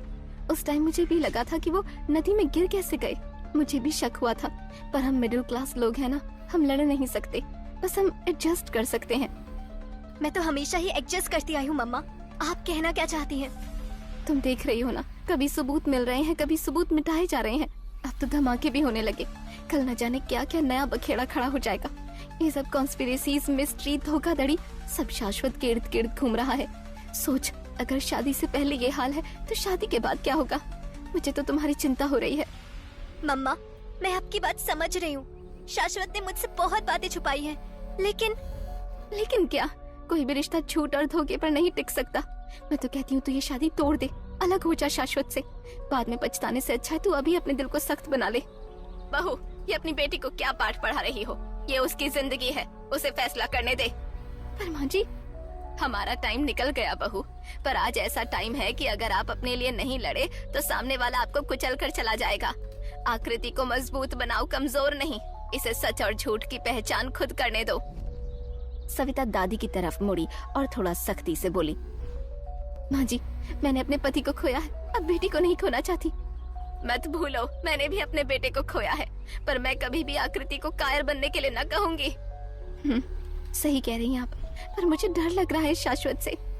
मैं तुम्हारा डर समझती हूँ, पर अभी डरने का नहीं, साथ देने का टाइम है। तोड़ने के लिए नहीं, जोड़ने के लिए। शाम को शाश्वत जैसे ही घर से निकला, आकृति ने अपने सर और मुंह को स्टोल से ढका और चुपचाप उसके पीछे जाने लगी। आकृति को गुस्सा आ रहा था, साथ ही वो एक अजीब सी उलझन में भी थी। आज मुझे देखना है तुम मुझसे क्या क्या छुपा रहे हो। थोड़ी दूर चलते ही शाश्वत उसकी आंखों से कहीं ओझल हो गया, पर तभी उसे सामने एक कार खड़ी नजर आई। स्ट्रीट लाइट में उसने कार के पास खड़े समर और नताशा को पहचान लिया। आकृति के कदम रुक गए। ये तो कह रहा था उसने नताशा से रिश्ता तोड़ दिया है। नताशा इसका फायदा उठा रही है और न जाने क्या क्या। फिर ये दोनों यहाँ क्या कर रहे हैं इस वक्त? तभी उसने देखा समर और नताशा अंधेरे में कहीं आगे बढ़ गए। आकृति दोनों का पीछा करने लगी। दोनों सड़क के किनारे बने छोटे से पार्क के अंदर घुस गए। आकृति भी पेड़ की ओट में जाकर छिप गई और उनकी बातें सुनने लगी। नताशा गुस्से में लग रही थी। समर, मैं परेशान हो गई हूँ। अगर ये शाश्वत बच निकला ना तो सच में ही हमारे प्लान पर पानी फेर देगा। नताशा, वहाँ कुछ भी नहीं बचा है तो वो कैसे बच जाएगा? शेखर अंकल के आदमियों तक का नामो निशान नहीं मिला, सब खाक हो चुका है। उसके लिए ही उन्होंने जाल बिछाया था। वो शेखर कपूर के जाल से भी बच नहीं सकता। आकृति उन दोनों की बातें सुनकर दंग रह गई और सोचने लगी। इसका मतलब शाश्वत को रास्ते से हटाने के लिए गोदाम में धमाका किया शेखर कपूर ने। समर, तुम बड़ी बड़ी बातें करते हो, लेकिन अब तक किया क्या है तुमने? आकृति के दिमाग में एक आइडिया आया और उसने दोनों का वीडियो रिकॉर्ड करना शुरू कर दिया। अगर मेरे पापा फंस गए ना, देखना तुम सबको साथ लेकर डूबेंगे। पापा तुम सबके खिलाफ गवाही देंगे, किस तरह उन्होंने शाश्वत के पापा को मरवाया था। ना तो तुम लोग बचोगे और ना वो शेखर कपूर। तो क्या शाश्वत के पापा की भी हत्या हुई थी? तो क्या? ओह, तभी समर की आवाज आकृति के कानों में पड़ी। नताशा, आवाज नीचे रखो। अभी वक्त चुप रहने का है, धमकाने का नहीं। हम सब तुम्हारे पापा को बचाने में लगे हैं। लेकिन अभी तक तुमने सिर्फ वादे किए हैं। अगर कल मेरे पापा का नाम कोर्ट में आया तो मैं छोड़ूंगी नहीं किसी को, याद रखना। नताशा कहते कहते गुस्से में अपना आपा खो रही थी। समर उसे समझाने की कोशिश कर रहा था। आकृति उनकी बातें सुनकर हैरान थी। उसे उन दोनों पर बहुत गुस्सा आ रहा था। उसका मन किया सामने जाकर दोनों को खूब सुनाए। आकृति रिकॉर्डिंग करके धीरे से पीछे हटने लगी, पर तभी उसका पांव एक सूखी टहनी पर पड़ा। कड़क की आवाज हुई। आकृति घबरा कर भागने लगी। समर और नताशा दोनों चौकन्ने हो गए। कौन है वहाँ? लगता है कोई हमारी बातें सुन रहा था। समर और नताशा जल्दी से आकृति की तरफ भागे। पकड़ो उसे, जाने न पाए। आकृति तेजी से हड़बड़ाते हुए वहाँ से भागी। वो एकदम डर गई थी। उसे समझ नहीं आया किस तरफ भागे, क्योंकि नताशा और समर भी तेजी से भागते हुए उसके काफी करीब आ चुके थे। आकृति की सांस उखड़ने लगी। तभी अचानक एक परछाई आई और आकृति को अपनी बाहों में भरकर अंधेरे में कहीं गायब हो गई। नताशा और समर को आभास तक नहीं हुआ। उन्होंने एक दूसरे की तरफ देखा। ये था कौन? अचानक कहाँ गायब हो गया? अभी तो इस तरफ ही आया था, अचानक कैसे गायब हो सकता है? भूत था क्या? कहीं शाश्वत तो नहीं? इधर अंधेरे में शाश्वत आकृति का मुंह अपनी छाती में दबाए एक दीवार के सहारे खड़ा था। वो नहीं चाहता था उन लोगों को उसके जिंदा होने का पता चले। आकृति की सांसें तेज चल रही थीं। हालांकि उसने शाश्वत को नहीं पहचाना था, पर उसे शाश्वत की बाहों में सुकून मिल रहा था। समर और नताशा हैरान थे कि वो आदमी जो अभी उनकी बातें सुन रहा था, वो अचानक गायब कहाँ हो गया था। समर, क्या वो शाश्वत हो सकता है? तुम भी ना नताशा, कुछ भी। शाश्वत कहाँ से आएगा? वो मर चुका है। पर इस बात का जिक्र भूल कर भी नहीं करना है। मामला थोड़ा ठंडा पड़ जाए तब तक तुम्हारे पापा को भी छुड़ा लेंगे। पर समर, कोई तो था, अचानक ऐसे कैसे गायब हो सकता है? हो सकता है कोई जंगली जानवर हो। समर और नताशा वापस मुड़े। उनके जाते ही शाश्वत ने आकृति को अपनी बाहों से अलग किया। उसकी सांसें अभी भी तेज चल रही थीं। आकृति ने हल्की रोशनी में शाश्वत की तरफ देखा। शाश्वत? पर इस बार आकृति फिर से शाश्वत के गले से लिपट गई। उसे ऐसा लगा जैसे शाश्वत उसे मौत के मुंह से छीन कर वापस लाया था। कुछ देर आकृति ऐसे ही शाश्वत के गले से लिपटी रही। धीरे धीरे उसकी सांसें नॉर्मल हुईं। शाश्वत चुपचाप उसे अपनी बाहों में भरे खड़ा रहा। रिलैक्स आकृति, मैं तुम्हें कुछ नहीं होने दूंगा, तुम सेफ हो। आकृति ने गहरी सांस ली। उसके मुंह से बस इतना निकला, सॉरी शाश्वत। आकृति के होंठ कांपने लगे, आंसू बहने लगे। एक बार फिर उसने शाश्वत को कसकर पकड़ लिया। शाश्वत, मैं बहुत डर गई थी। मैं हूं ना तुम्हारे साथ। सॉरी, मैं तुम पर शक करती रही, हर बार तुम्हें गलत समझा। लेकिन असलियत तो ये थी कि तुम तो बहुत खतरनाक जंग लड़ रहे हो। कितनी बेवकूफ हूँ मैं। अगर मैंने कुछ नहीं बताया तो सिर्फ इसलिए कि मैं तुम्हें इस घिनौने खेल से दूर रखना चाहता था, तुम्हें तकलीफ से बचाना चाहता था। आकृति फूट फूट कर रोने लगी। उसके गले से लिपटे ही वो बोली, मुझे माफ कर दो, मैंने तुम्हें गलत समझा। आकृति, बस इतना जान लो कि तुम्हारी सेफ्टी मेरे लिए सब कुछ है। चाहे मुझे कुछ भी करना पड़े, चाहे किसी से भी लड़ना पड़े, पर मैं तुम पर आंच तक नहीं आने दूंगा। अब आकृति में थोड़ी हिम्मत आ गई। वो पीछे हटी और आंसू पोंछते हुए बोली, देखो, मैंने सब रिकॉर्ड किया है। शाश्वत मुस्कुराने लगा। मुझ पर शक करते करते तुम भी पक्की डिटेक्टिव बन गई हो। तुम्हें अभी भी मजाक सूझ रहा है? मजाक नहीं, मैं सीरियसली कह रहा हूँ, तुम सच में डिटेक्टिव बन गई हो। बस करो तुम। आकृति, सच कहूँ तो मैं तुम्हें इस पचड़े से दूर रखना चाहता हूँ। बस इसीलिए तुमसे कुछ नहीं कहता था। मुझे माफ कर दो। ठीक है, पर अब मैं तुम्हारे साथ हूँ। दोनों मिलकर ये लड़ाई लड़ेंगे। आकृति, यहाँ हर कदम पर कांटे हैं। मुझे परवाह नहीं है। ये रिकॉर्डिंग समर और नताशा की कब्र खोद सकती है, लेकिन अभी सीधे पुलिस को इसे देना खतरनाक हो सकता है। ये लोग बहुत नीच हैं और मक्कारी उनकी रग रग में है। तो फिर तुम भी चालाकी से काम लो ना। क्या मतलब? मतलब ये है कि जो लोग सोचते हैं कि मैं भोली हूँ, डरपोक हूँ, तो फिर क्यों ना हम उन्हीं के खेल में उन्हें मात दे। आइडिया तो कमाल का है तुम्हारा, पर मैंने कहा ना, मैं तुम्हें इस पचड़े में नहीं डालना चाहता। तुम कहाँ डाल रहे हो? मैं खुद कूदना चाह रही हूँ। तुम ना सच में, मैंने कहा ना, तुम डिटेक्टिव बन गई हो। आप बस भी करो। अच्छा घर चलो। शाश्वत और आकृति जैसे ही घर पहुँचे, सविता दौड़ी दौड़ी आई। तुम लोग कहाँ चले गए थे? मैं कब से तुम्हारा फोन ट्राई कर रही हूँ। वो माँ बस ऐसे ही वापस चले गए थे। क्या हुआ? दादी की तबीयत बिगड़ गई है, उन्हें हॉस्पिटल ले जाना पड़ सकता है। ये सुनते ही आकृति भागकर दादी के रूम में गई। शाश्वत भी पीछे पीछे दौड़ा चला आया। मेरे बच्चों, तुम आ गए। शाश्वत ने तुरंत डॉक्टर को फोन लगाया। आकृति ने दादी का माथा छूकर देखा, फिर उनकी पल्स रेट चेक करने लगी। मेरे बच्चों, मैं ठीक हूँ, बस तुम दोनों की शादी देखना चाहती हूँ, तब तक मैं मरूंगी नहीं। आप आराम करो दादी, बात मत करो अभी। कुछ ही देर में डॉक्टर पहुंच गया। उसने दादी का ब्लड प्रेशर चेक किया। सब लोग चुप थे। दादी ने सबके चेहरों पर नजर डाली। ये क्या, सब लोग मुंह लटकाए खड़े क्यों हो गए? कुछ नहीं हुआ मुझे, बताइए ना डॉक्टर साहब, मेरा दिल धड़क रहा है ना। डॉक्टर ने चौंक कर दादी की तरफ देखा। वो मुस्कुराए बिना नहीं रह पाया। हाँ दादी, आपका दिल एकदम जवान है, जबरदस्त चल रहा है। आकृति ने अपने आंसू पोंछे और मुस्कुरा दी। शाश्वत और सविता ने भी राहत की सांस ली। वही तो, मैं कोई बुढ़ी थोड़ी ना हुई हूँ। अब छोटी मोटी बीमारी तो जवान लोगों को भी होती रहती है। सही कहा ना मैंने? बिल्कुल दादी, बल्कि जवान लोगों की हालत तो और खराब है, उन्हें तो ज्यादा बीमारियां हो रही हैं। आप तो एकदम फिट हो। हाँ तो फिर मुझे कोई दवाई मत देना, मुझे बस एक ही दवा चाहिए। वो कौन सी दवा है दादी? बस इन दोनों की शादी की शहनाई, वही है मेरी दवा। फिर तो दवा लिखने की जरूरत ही नहीं, आपको तो सीधा बैंड बाजा बारात का प्रिस्क्रिप्शन लिख देता हूँ। डॉक्टर की बात पर सब हंस पड़े। सविता जी के होठों पर भी मुस्कान बिखर गई। वो दादी के पास आई। माँ जी, सच में आपकी सबसे बड़ी दवा आपकी जिंदा दिली है।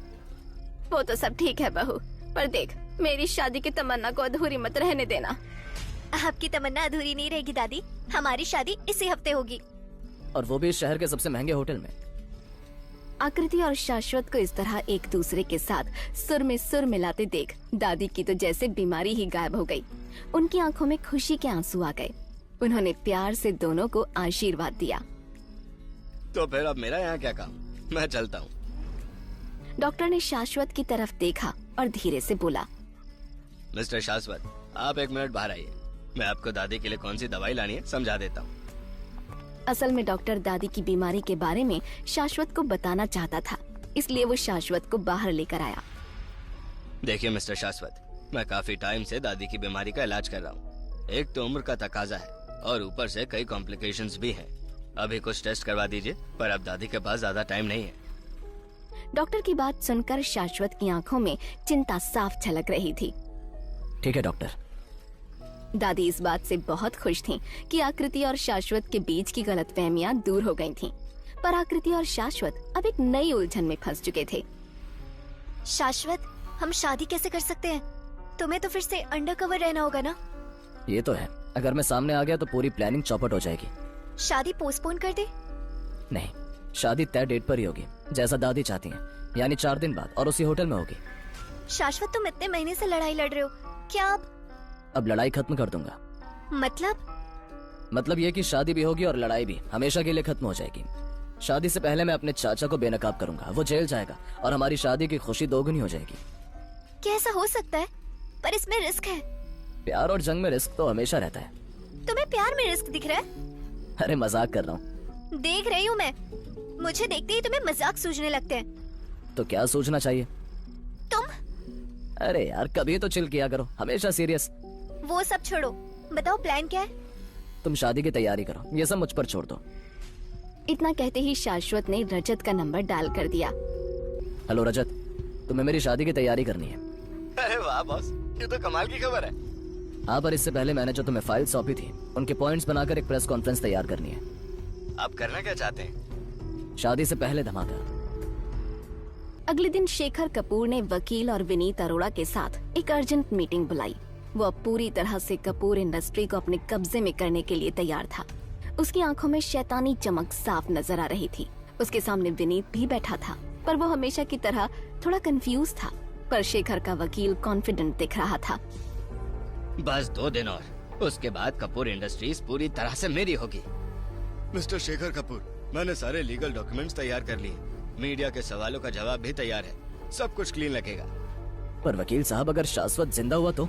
यार विनीत, तू हमेशा नेगेटिव क्यों सोचता है? तू खुद सोच, अगर शाश्वत जिंदा होता तो क्या वो अब तक चुप बैठा होता? तुम्हारी बात सही है, पर वर छोड़िए मिस्टर अरोरा, अगर वो जिंदा होगा भी तो भी हम उसे मरा हुआ डिक्लेयर कर देंगे। इतनी ताकत तो रखते हैं हम भी। तुम ये फालतू सोचना बंद करो। वो उस आग में सबूत के साथ सुहा हो चुका है। तुम बस जीत का जश्न मनाओ और इस मोमेंट को एंजॉय करो मेरी तरह। विस्की का ग्लास उठाया और चीयर्स के लिए हवा में लहराया। वकील और विनीत अरोड़ा ने भी उसका साथ दिया। इधर दादी शाश्वत और आकृति की शादी के दिन गिन रही थी। 2 दिन बचे हैं, फिर मेरी आकृति दुल्हन बनेगी। सबसे बड़ा होटल होगा, सबसे सुंदर सजावट। मेरी बेटी की शादी के चर्चे होंगे पूरे शहर में। कहते हुए दादी के होठों पर मुस्कान बिखर गई। तभी सविता जी दादी की दवाई लेकर आई। दादी को अकेले में ऐसे मुस्कुराते देखकर वो बोली, अकेले अकेले मुस्कुराए जा रही है माँ जी, ऐसा क्या हो गया? मुझे भी तो बताइए। लीजिए, पहले ही दवाई खा लीजिए। पहले तो तू ये कड़वी दवाई दूर हटा। मुझे तो मिठाई खानी है। मेरी लाडली पोती दुल्हन बनने जा रही है। होठों पर मुस्कान कैसे ना आएगी? मिठाई भी मिलेगी, पर माँ जी दवाई नहीं खाएंगी तो अपनी पोती की शादी में कैसे नाचेंगी? चलिए जल्दी से दवाई खाइए। बस दवाई के पीछे पड़ी रहती है, ला इधर दे। दादी ने दवाई मुंह में डाली और बुरा सा मुंह बनाकर पानी से गटक ली। फिर जैसे किन्हीं ख्यालों में डूब गईं। फिर सविता जी से बोली, बहू वक्त कितनी जल्दी बदल गया ना।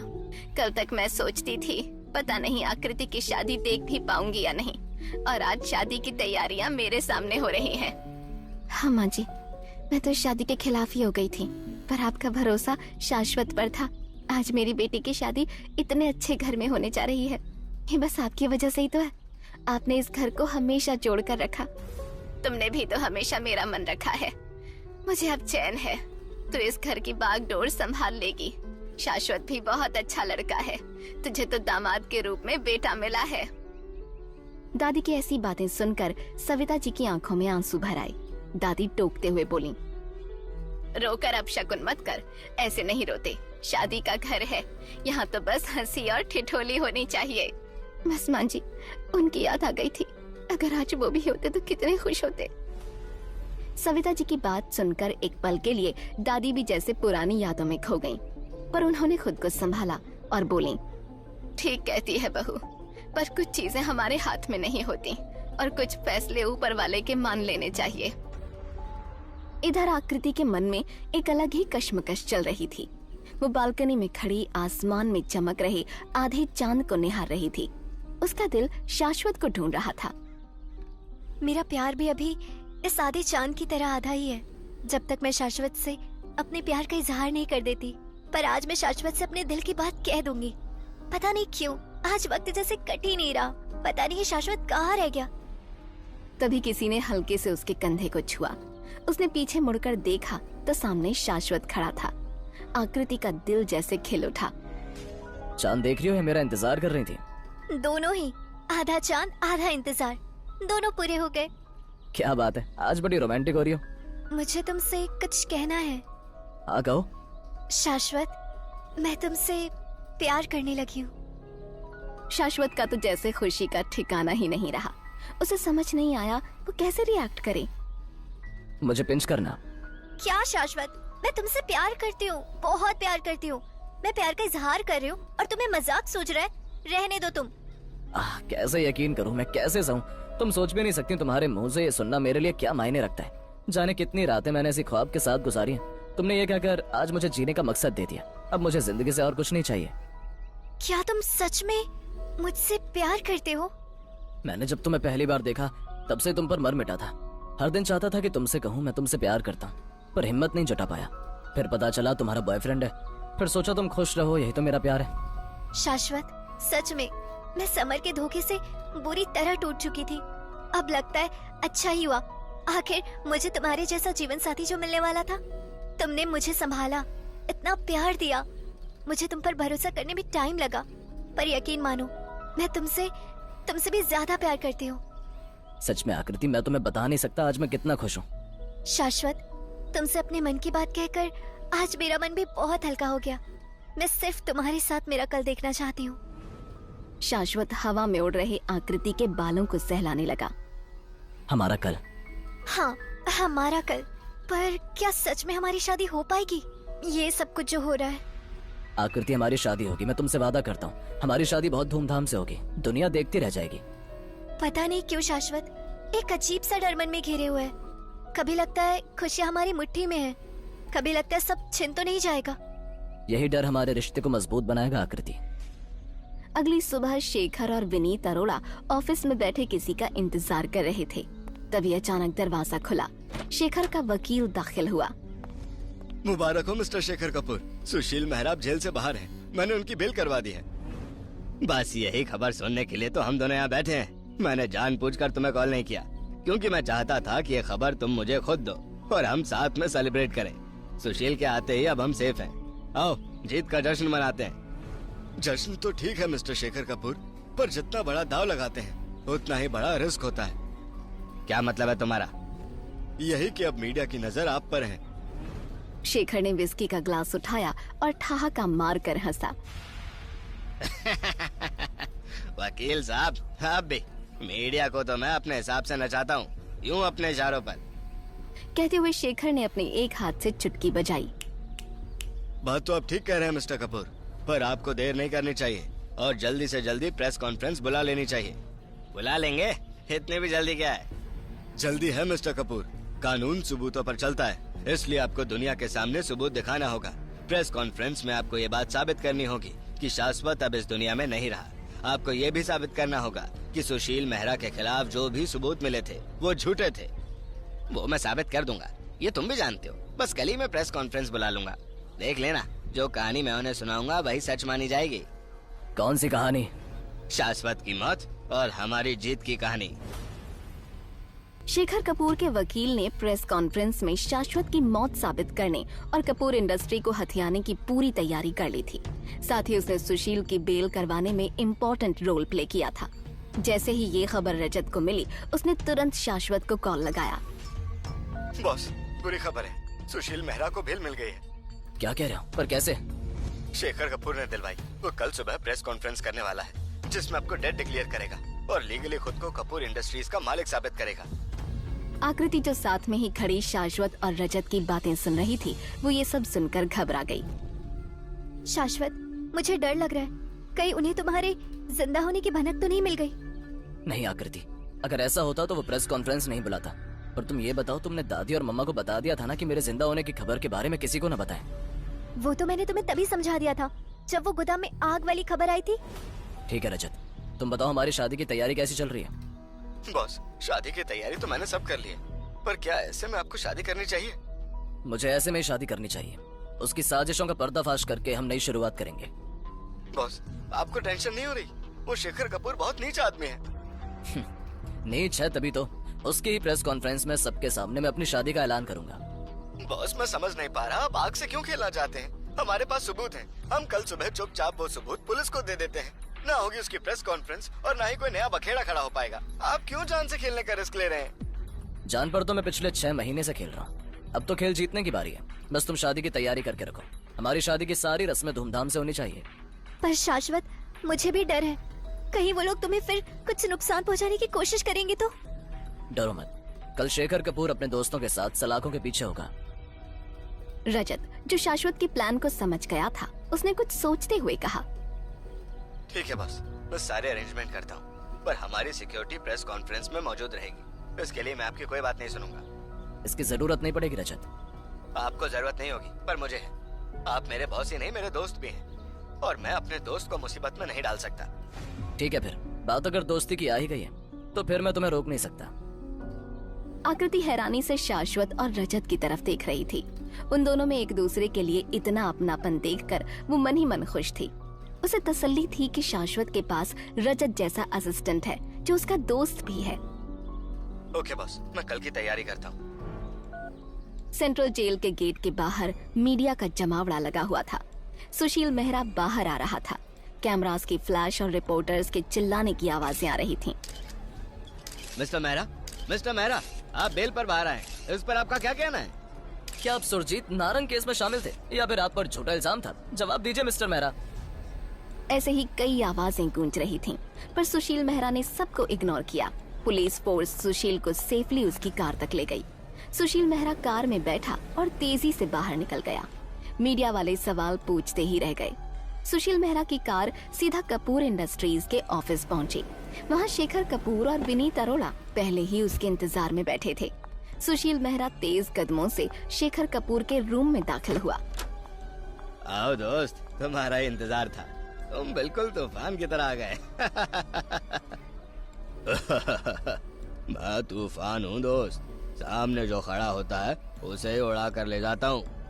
वेलकम माय फ्रेंड, तेरी वापसी से हमारी ताकत लौट आई है। गर्मजोशी के साथ तीनों एक दूसरे के गले मिले।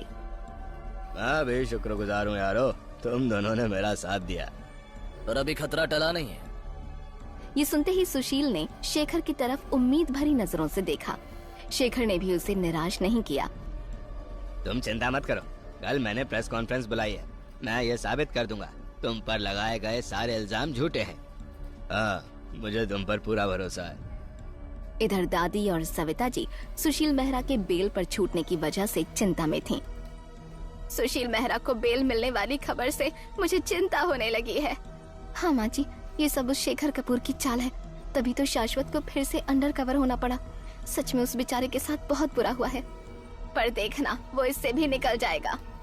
हाँ माँ जी, बहुत होनहार है हमारा शाश्वत, पर मुझे डर लग रहा है। उसने कल ही शादी तो रखवा ली है, सब अचानक पता नहीं वो क्या करना चाहता है।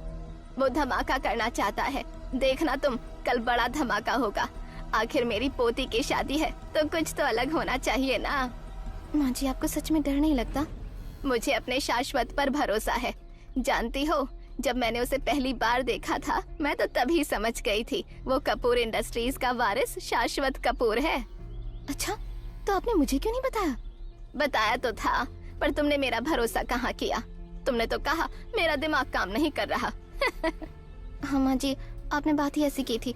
मैं तो सोच भी नहीं सकती थी इतना बड़ा आदमी हमारा दामाद बन सकता है। सविता जी कुछ सोचने लगी, तभी जैसे उन्हें कुछ याद आया। उस दिन जब शाश्वत हमारे घर आया था तो मुझे वो बहुत पसंद आया था, पर तब तो आकृति भी नहीं जानती थी, तो मैं कैसे सोच सकती थी इतना बड़ा आदमी। तुम सोचती कैसे? वो उस टाइम शाश्वत कपूर था ही नहीं, वो तब भी अंडर कवर था। तभी दोनों को रागिनी की कड़कती आवाज सुनाई दी। दादी ने दरवाजे की तरफ देखा। नताशा और रागिनी एक साथ लिविंग रूम में दाखिल हुए। माँ, देखा ना, सुनील बाहर आ गए हैं। तुम कहती थी ना वो गुनहगार है, अब देख लिया। मैं पहले ही कहती थी मेरे पति पर झूठे इल्जाम लगाए गए हैं, पर तुम सबने मेरा विश्वास नहीं किया। देखना, अब मैं एक एक को सजा दिलवा के रहूंगी। कहाँ गया वो तुम्हारा सड़क छाप दामाद? उसे तो मैं कड़ी सजा दिलवाऊंगी। देखा ना नहीं आपने, जिसे आप गुनहगार कहती थी वो बाहर आ गया है, और आपका चहेता वो सड़क छाप शाश्वत गायब। कहाँ गया वो? नजर नहीं आ रहा। सुशील बेल पर बाहर आया है, निर्दोष साबित नहीं हुआ। वो भी हो जाएगा माँ।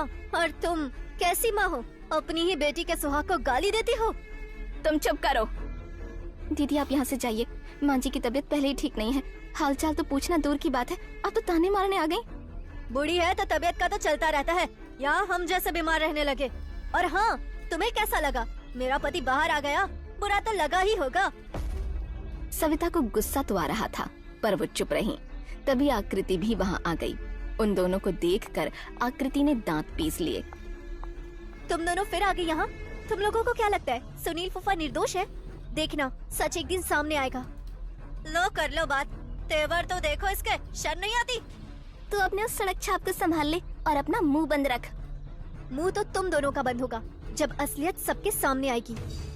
जा रहने दे, देख लेंगे वो भी। चलो मम्मा यहाँ से, यहाँ तो आना ही बेकार है। जलते हैं सब हमसे। इधर शाश्वत ने प्रेस कॉन्फ्रेंस के लिए कागज तैयार करवा लिए थे और सारे सबूतों की एक कॉपी भी बनवा ली थी। इसके साथ ही उसने ओरिजिनल फाइल्स पुलिस हेडक्वार्टर पहुंचा दी। वो खुद में ही बड़बड़ाया, बस अब असली तूफान आना बाकी है। बड़ा सा प्रेस कॉन्फ्रेंस हॉल, चमकती लाइट्स, कैमरास की क्लिक की आवाजें और चमकती रोशनी, रिपोर्टर्स की भीड़। स्टेज पर शेखर कपूर, सुशील मेहरा, विनीत अरोड़ा और अपने वकील के साथ बैठे थे। आज मैं आप सबके सामने अपने भतीजे शाश्वत कपूर की मौत का ऑफिशियल डिक्लेरेशन करता हूँ। पिछले 6 महीने से मेरा भतीजा गायब है और मुझे पुख्ता सबूत मिल चुके हैं कि अब वो इस दुनिया में नहीं रहा। मैं उन सबूतों की कॉपी आप सबको प्रोवाइड कर दूंगा। इसके बाद कपूर फैमिली की सारी जिम्मेदारी और मेरे कंधों पर आ गई है। हॉल में अचानक खलबली मच गई। कई आवाजें एक साथ गूंजी। रिपोर्टर्स सवाल पूछने लगे। क्या आपको उनकी डेड बॉडी मिल चुकी है? कैसे साबित करेंगे आप? तभी अचानक हॉल का दरवाजा खुला। शाश्वत, आकृति और रजत के साथ अंदर आए। क्या कहा चाचा जी आपने? शाश्वत कपूर मर चुका है? तो आपके सामने ये कौन खड़ा है? शाश्वत के शब्दों से अब हॉल में हड़कंप मच गया। रिपोर्टर्स चिल्लाने लगे। शाश्वत कपूर जिंदा है? कपूर इंडस्ट्रीज का वारिस जिंदा है? पर फिर शेखर कपूर कौन से सबूतों की बात कर रहे हैं? स्टेज पर बैठे शेखर, सुशील मेहरा, विनीत अरोड़ा और उनके वकील के तो जैसे होश ही उड़ गए। उन्हें समझ में नहीं आया कि अचानक ये क्या हो गया। मैं आप सबको बताना चाहता हूँ कि मैं जिंदा हूँ और बिल्कुल ठीक हूँ। ये जो सामने खुद को कपूर इंडस्ट्रीज का मालिक कहता है, इसका घिनौना चेहरा मैं आप सबके सामने ला चुका हूँ। मेरे चाचा शेखर कपूर, उनके साथ बैठे विनीत अरोड़ा और सुशील मेहरा, ये सिर्फ मेरे ही नहीं बल्कि अनगिनत लोगों के गुनहगार हैं। इनके गुनाहों का सबूत है मेरे पास। इन्होंने मेरे पापा को ही नहीं बल्कि मुझे भी जान से मारने की कोशिश की। तभी शाश्वत के एक इशारे पर बड़ी स्क्रीन पर documents, video clips, bank transaction proof चलने लगे। देखते ही देखते रजत के आदमियों ने कॉन्फ्रेंस हॉल में प्रेस रिलीज और सबूत की कॉपीज बांटना शुरू कर दी। रिपोर्टर्स की आवाजें आने लगीं। मिस्टर कपूर, क्या ये सब सच है? क्या आप अपने भतीजे को मारना चाहते थे? क्या आपने कपूर इंडस्ट्रीज के मालिक का असीम कपूर की हत्या की? मीडिया जवाब चाहती है, जवाब दीजिए। झूठ है ये सब। ये लड़का मुझे फंसाना चाहता है। पर स्क्रीन पर दिखने वाले डॉक्यूमेंट्स, वीडियो क्लिप्स तो कुछ और ही बयां कर रहे हैं शेखर कपूर। चाचा, आप बेनकाब हो चुके हैं। अपना गुनाह मान लीजिए। मैं बेगुनाह हूँ, मुझे फंसाया जा रहा है। ये सारे वीडियो, सारे डॉक्यूमेंट्स फेक हैं। मैं ये साबित कर दूंगा। ये सबूत सच्चाई है। सीसीटीवी फुटेज, प्रॉपर्टी पेपर्स सब साबित करते हैं कि शेखर कपूर, विनीत अरोड़ा और सुशील मेहरा न सिर्फ अपराधी हैं बल्कि ये झूठे और धोखेबाज भी हैं। इनके काले कारनामों का चिट्ठा मेरे पास है। इन्होंने एक नहीं पता नहीं कितने मर्डर किए हैं। तभी भीड़ से आवाज आई। शाश्वत कपूर ने सारे सबूत दिखाए हैं। इसका मतलब शाश्वत कपूर सच बोल रहा है। शेखर कपूर गिल्टी है। ये कमीना झूठा है। मैंने जिंदगी भर इस परिवार को संभाला। ये नालायक लड़का मेरा नाम मिट्टी में मिलाने की कोशिश कर रहा है। अगर सबूत झूठे हैं तो कोर्ट में साबित करें। मिस्टर कपूर, अगर आप सच्चे हैं तो आप इतने बौखलाए क्यों हैं? क्या आप अपने गुनाहों को छुपाने की कोशिश कर रहे हैं? इन सब सवालों को सुनकर शेखर कपूर बुरी तरह से तिलमिला गया। उसने गुस्से में माइक पटक दिया। इसने मेरा सब कुछ बर्बाद कर दिया। खत्म कर दो इस कमीने को। शेखर कपूर के गुंडे आगे बढ़ने लगे। भीड़ में हड़कंप मच गया। आकृति चिल्लाई। शाश्वत! किसी को पास मत आने दो। बॉस और आकृति मैडम की सेफ्टी जरूरी है। रजत का आदेश मिलते ही शाश्वत की सिक्योरिटी ने शेखर के आदमियों की बंदूकें छीन ली और उन्हें पीछे धकेल दिया। विनीत अरोड़ा और सुशील मेहरा ने जब देखा वो बुरी तरह फंस चुके हैं तो वो चुपके से वहाँ से निकलने लगे, पर रजत के आदमियों ने उन्हें रोक लिया। अब शेखर एकदम पागल सा हो गया और चिल्लाने लगा। कमीने, तूने मेरा सब कुछ छीन लिया, पर मैं तुझे भी जिंदा नहीं छोड़ूंगा शाश्वत। इतना कहते ही शेखर ने पिस्तौल निकाली और शाश्वत पर तान दी। शाश्वत ने हाथ ऊपर कर लिए। आकृति चीख पड़ी। तभी पुलिस का सायरन बजा। मिस्टर शेखर कपूर, खुद को पुलिस के हवाले कर दो, नहीं तो हमें गोली चलानी होगी। मरना तो अब वैसे भी है, तो इसे मार कर ही मरूंगा। मिस्टर कपूर, बेवकूफी मत कीजिए। पिस्टल नीचे फेंको। हम आपको सिर्फ गिरफ्तार कर रहे हैं। आपको कोई नुकसान नहीं पहुंचाएंगे। तुम लोग कुछ नहीं कर सकते। मैं इसे खत्म कर दूंगा और खुद भी मर जाऊंगा। ठीक है चाचा, मारो मुझे गोली। तुम मुझे मारना ही चाहते थे ना, पर किस लिए? उस प्रॉपर्टी के लिए जो तुम्हें कभी नहीं मिलेगी। मुझे तुमसे नफरत है। पहले तुम्हारे बाप ने मुझसे सब कुछ छीन लिया और फिर तुम आ गए। अब अगर मरना ही है तो तुझे मार कर मरूंगा। ठीक है, चलाओ गोली, चलाओ। नहीं चाचा, तुम्हारी हिम्मत गोली चलाने की भी नहीं है। शेखर कपूर के हाथ कांपने लगे।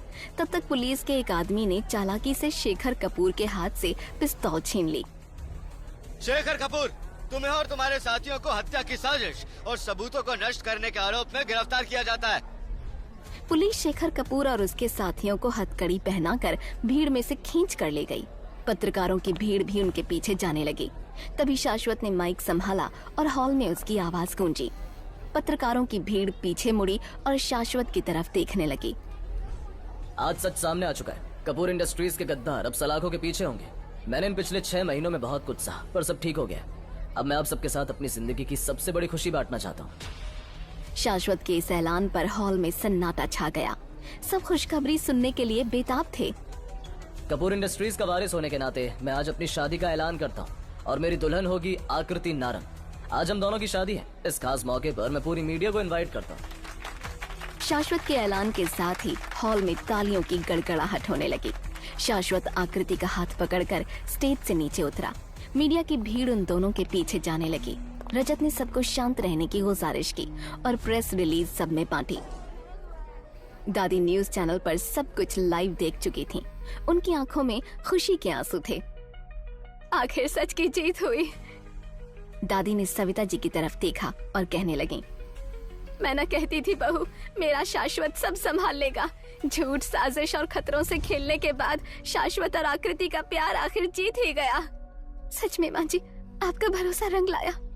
तभी आकृति और शाश्वत एक दूसरे के हाथों में हाथ डाले लिविंग रूम में पहुँचे। वो सीधा दादी के पास आए और उनके पांव छुए। आखिरकार तुम दोनों का प्यार जीत गया। मेरा प्यार तुम दोनों के लिए हमेशा रहेगा, चाहे मैं रहूं या ना रहूं। तुम दोनों हमेशा खुश रहो। अरे भाई, शहनाई बजाओ।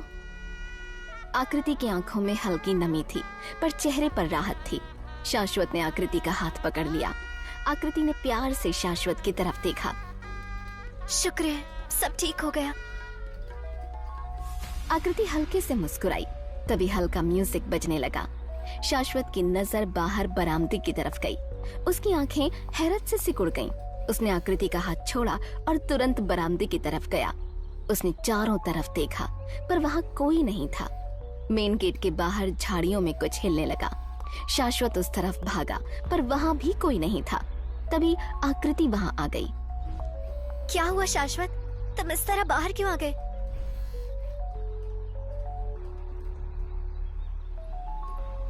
अरे कुछ नहीं, कोई बंदर होगा या कोई नेवला।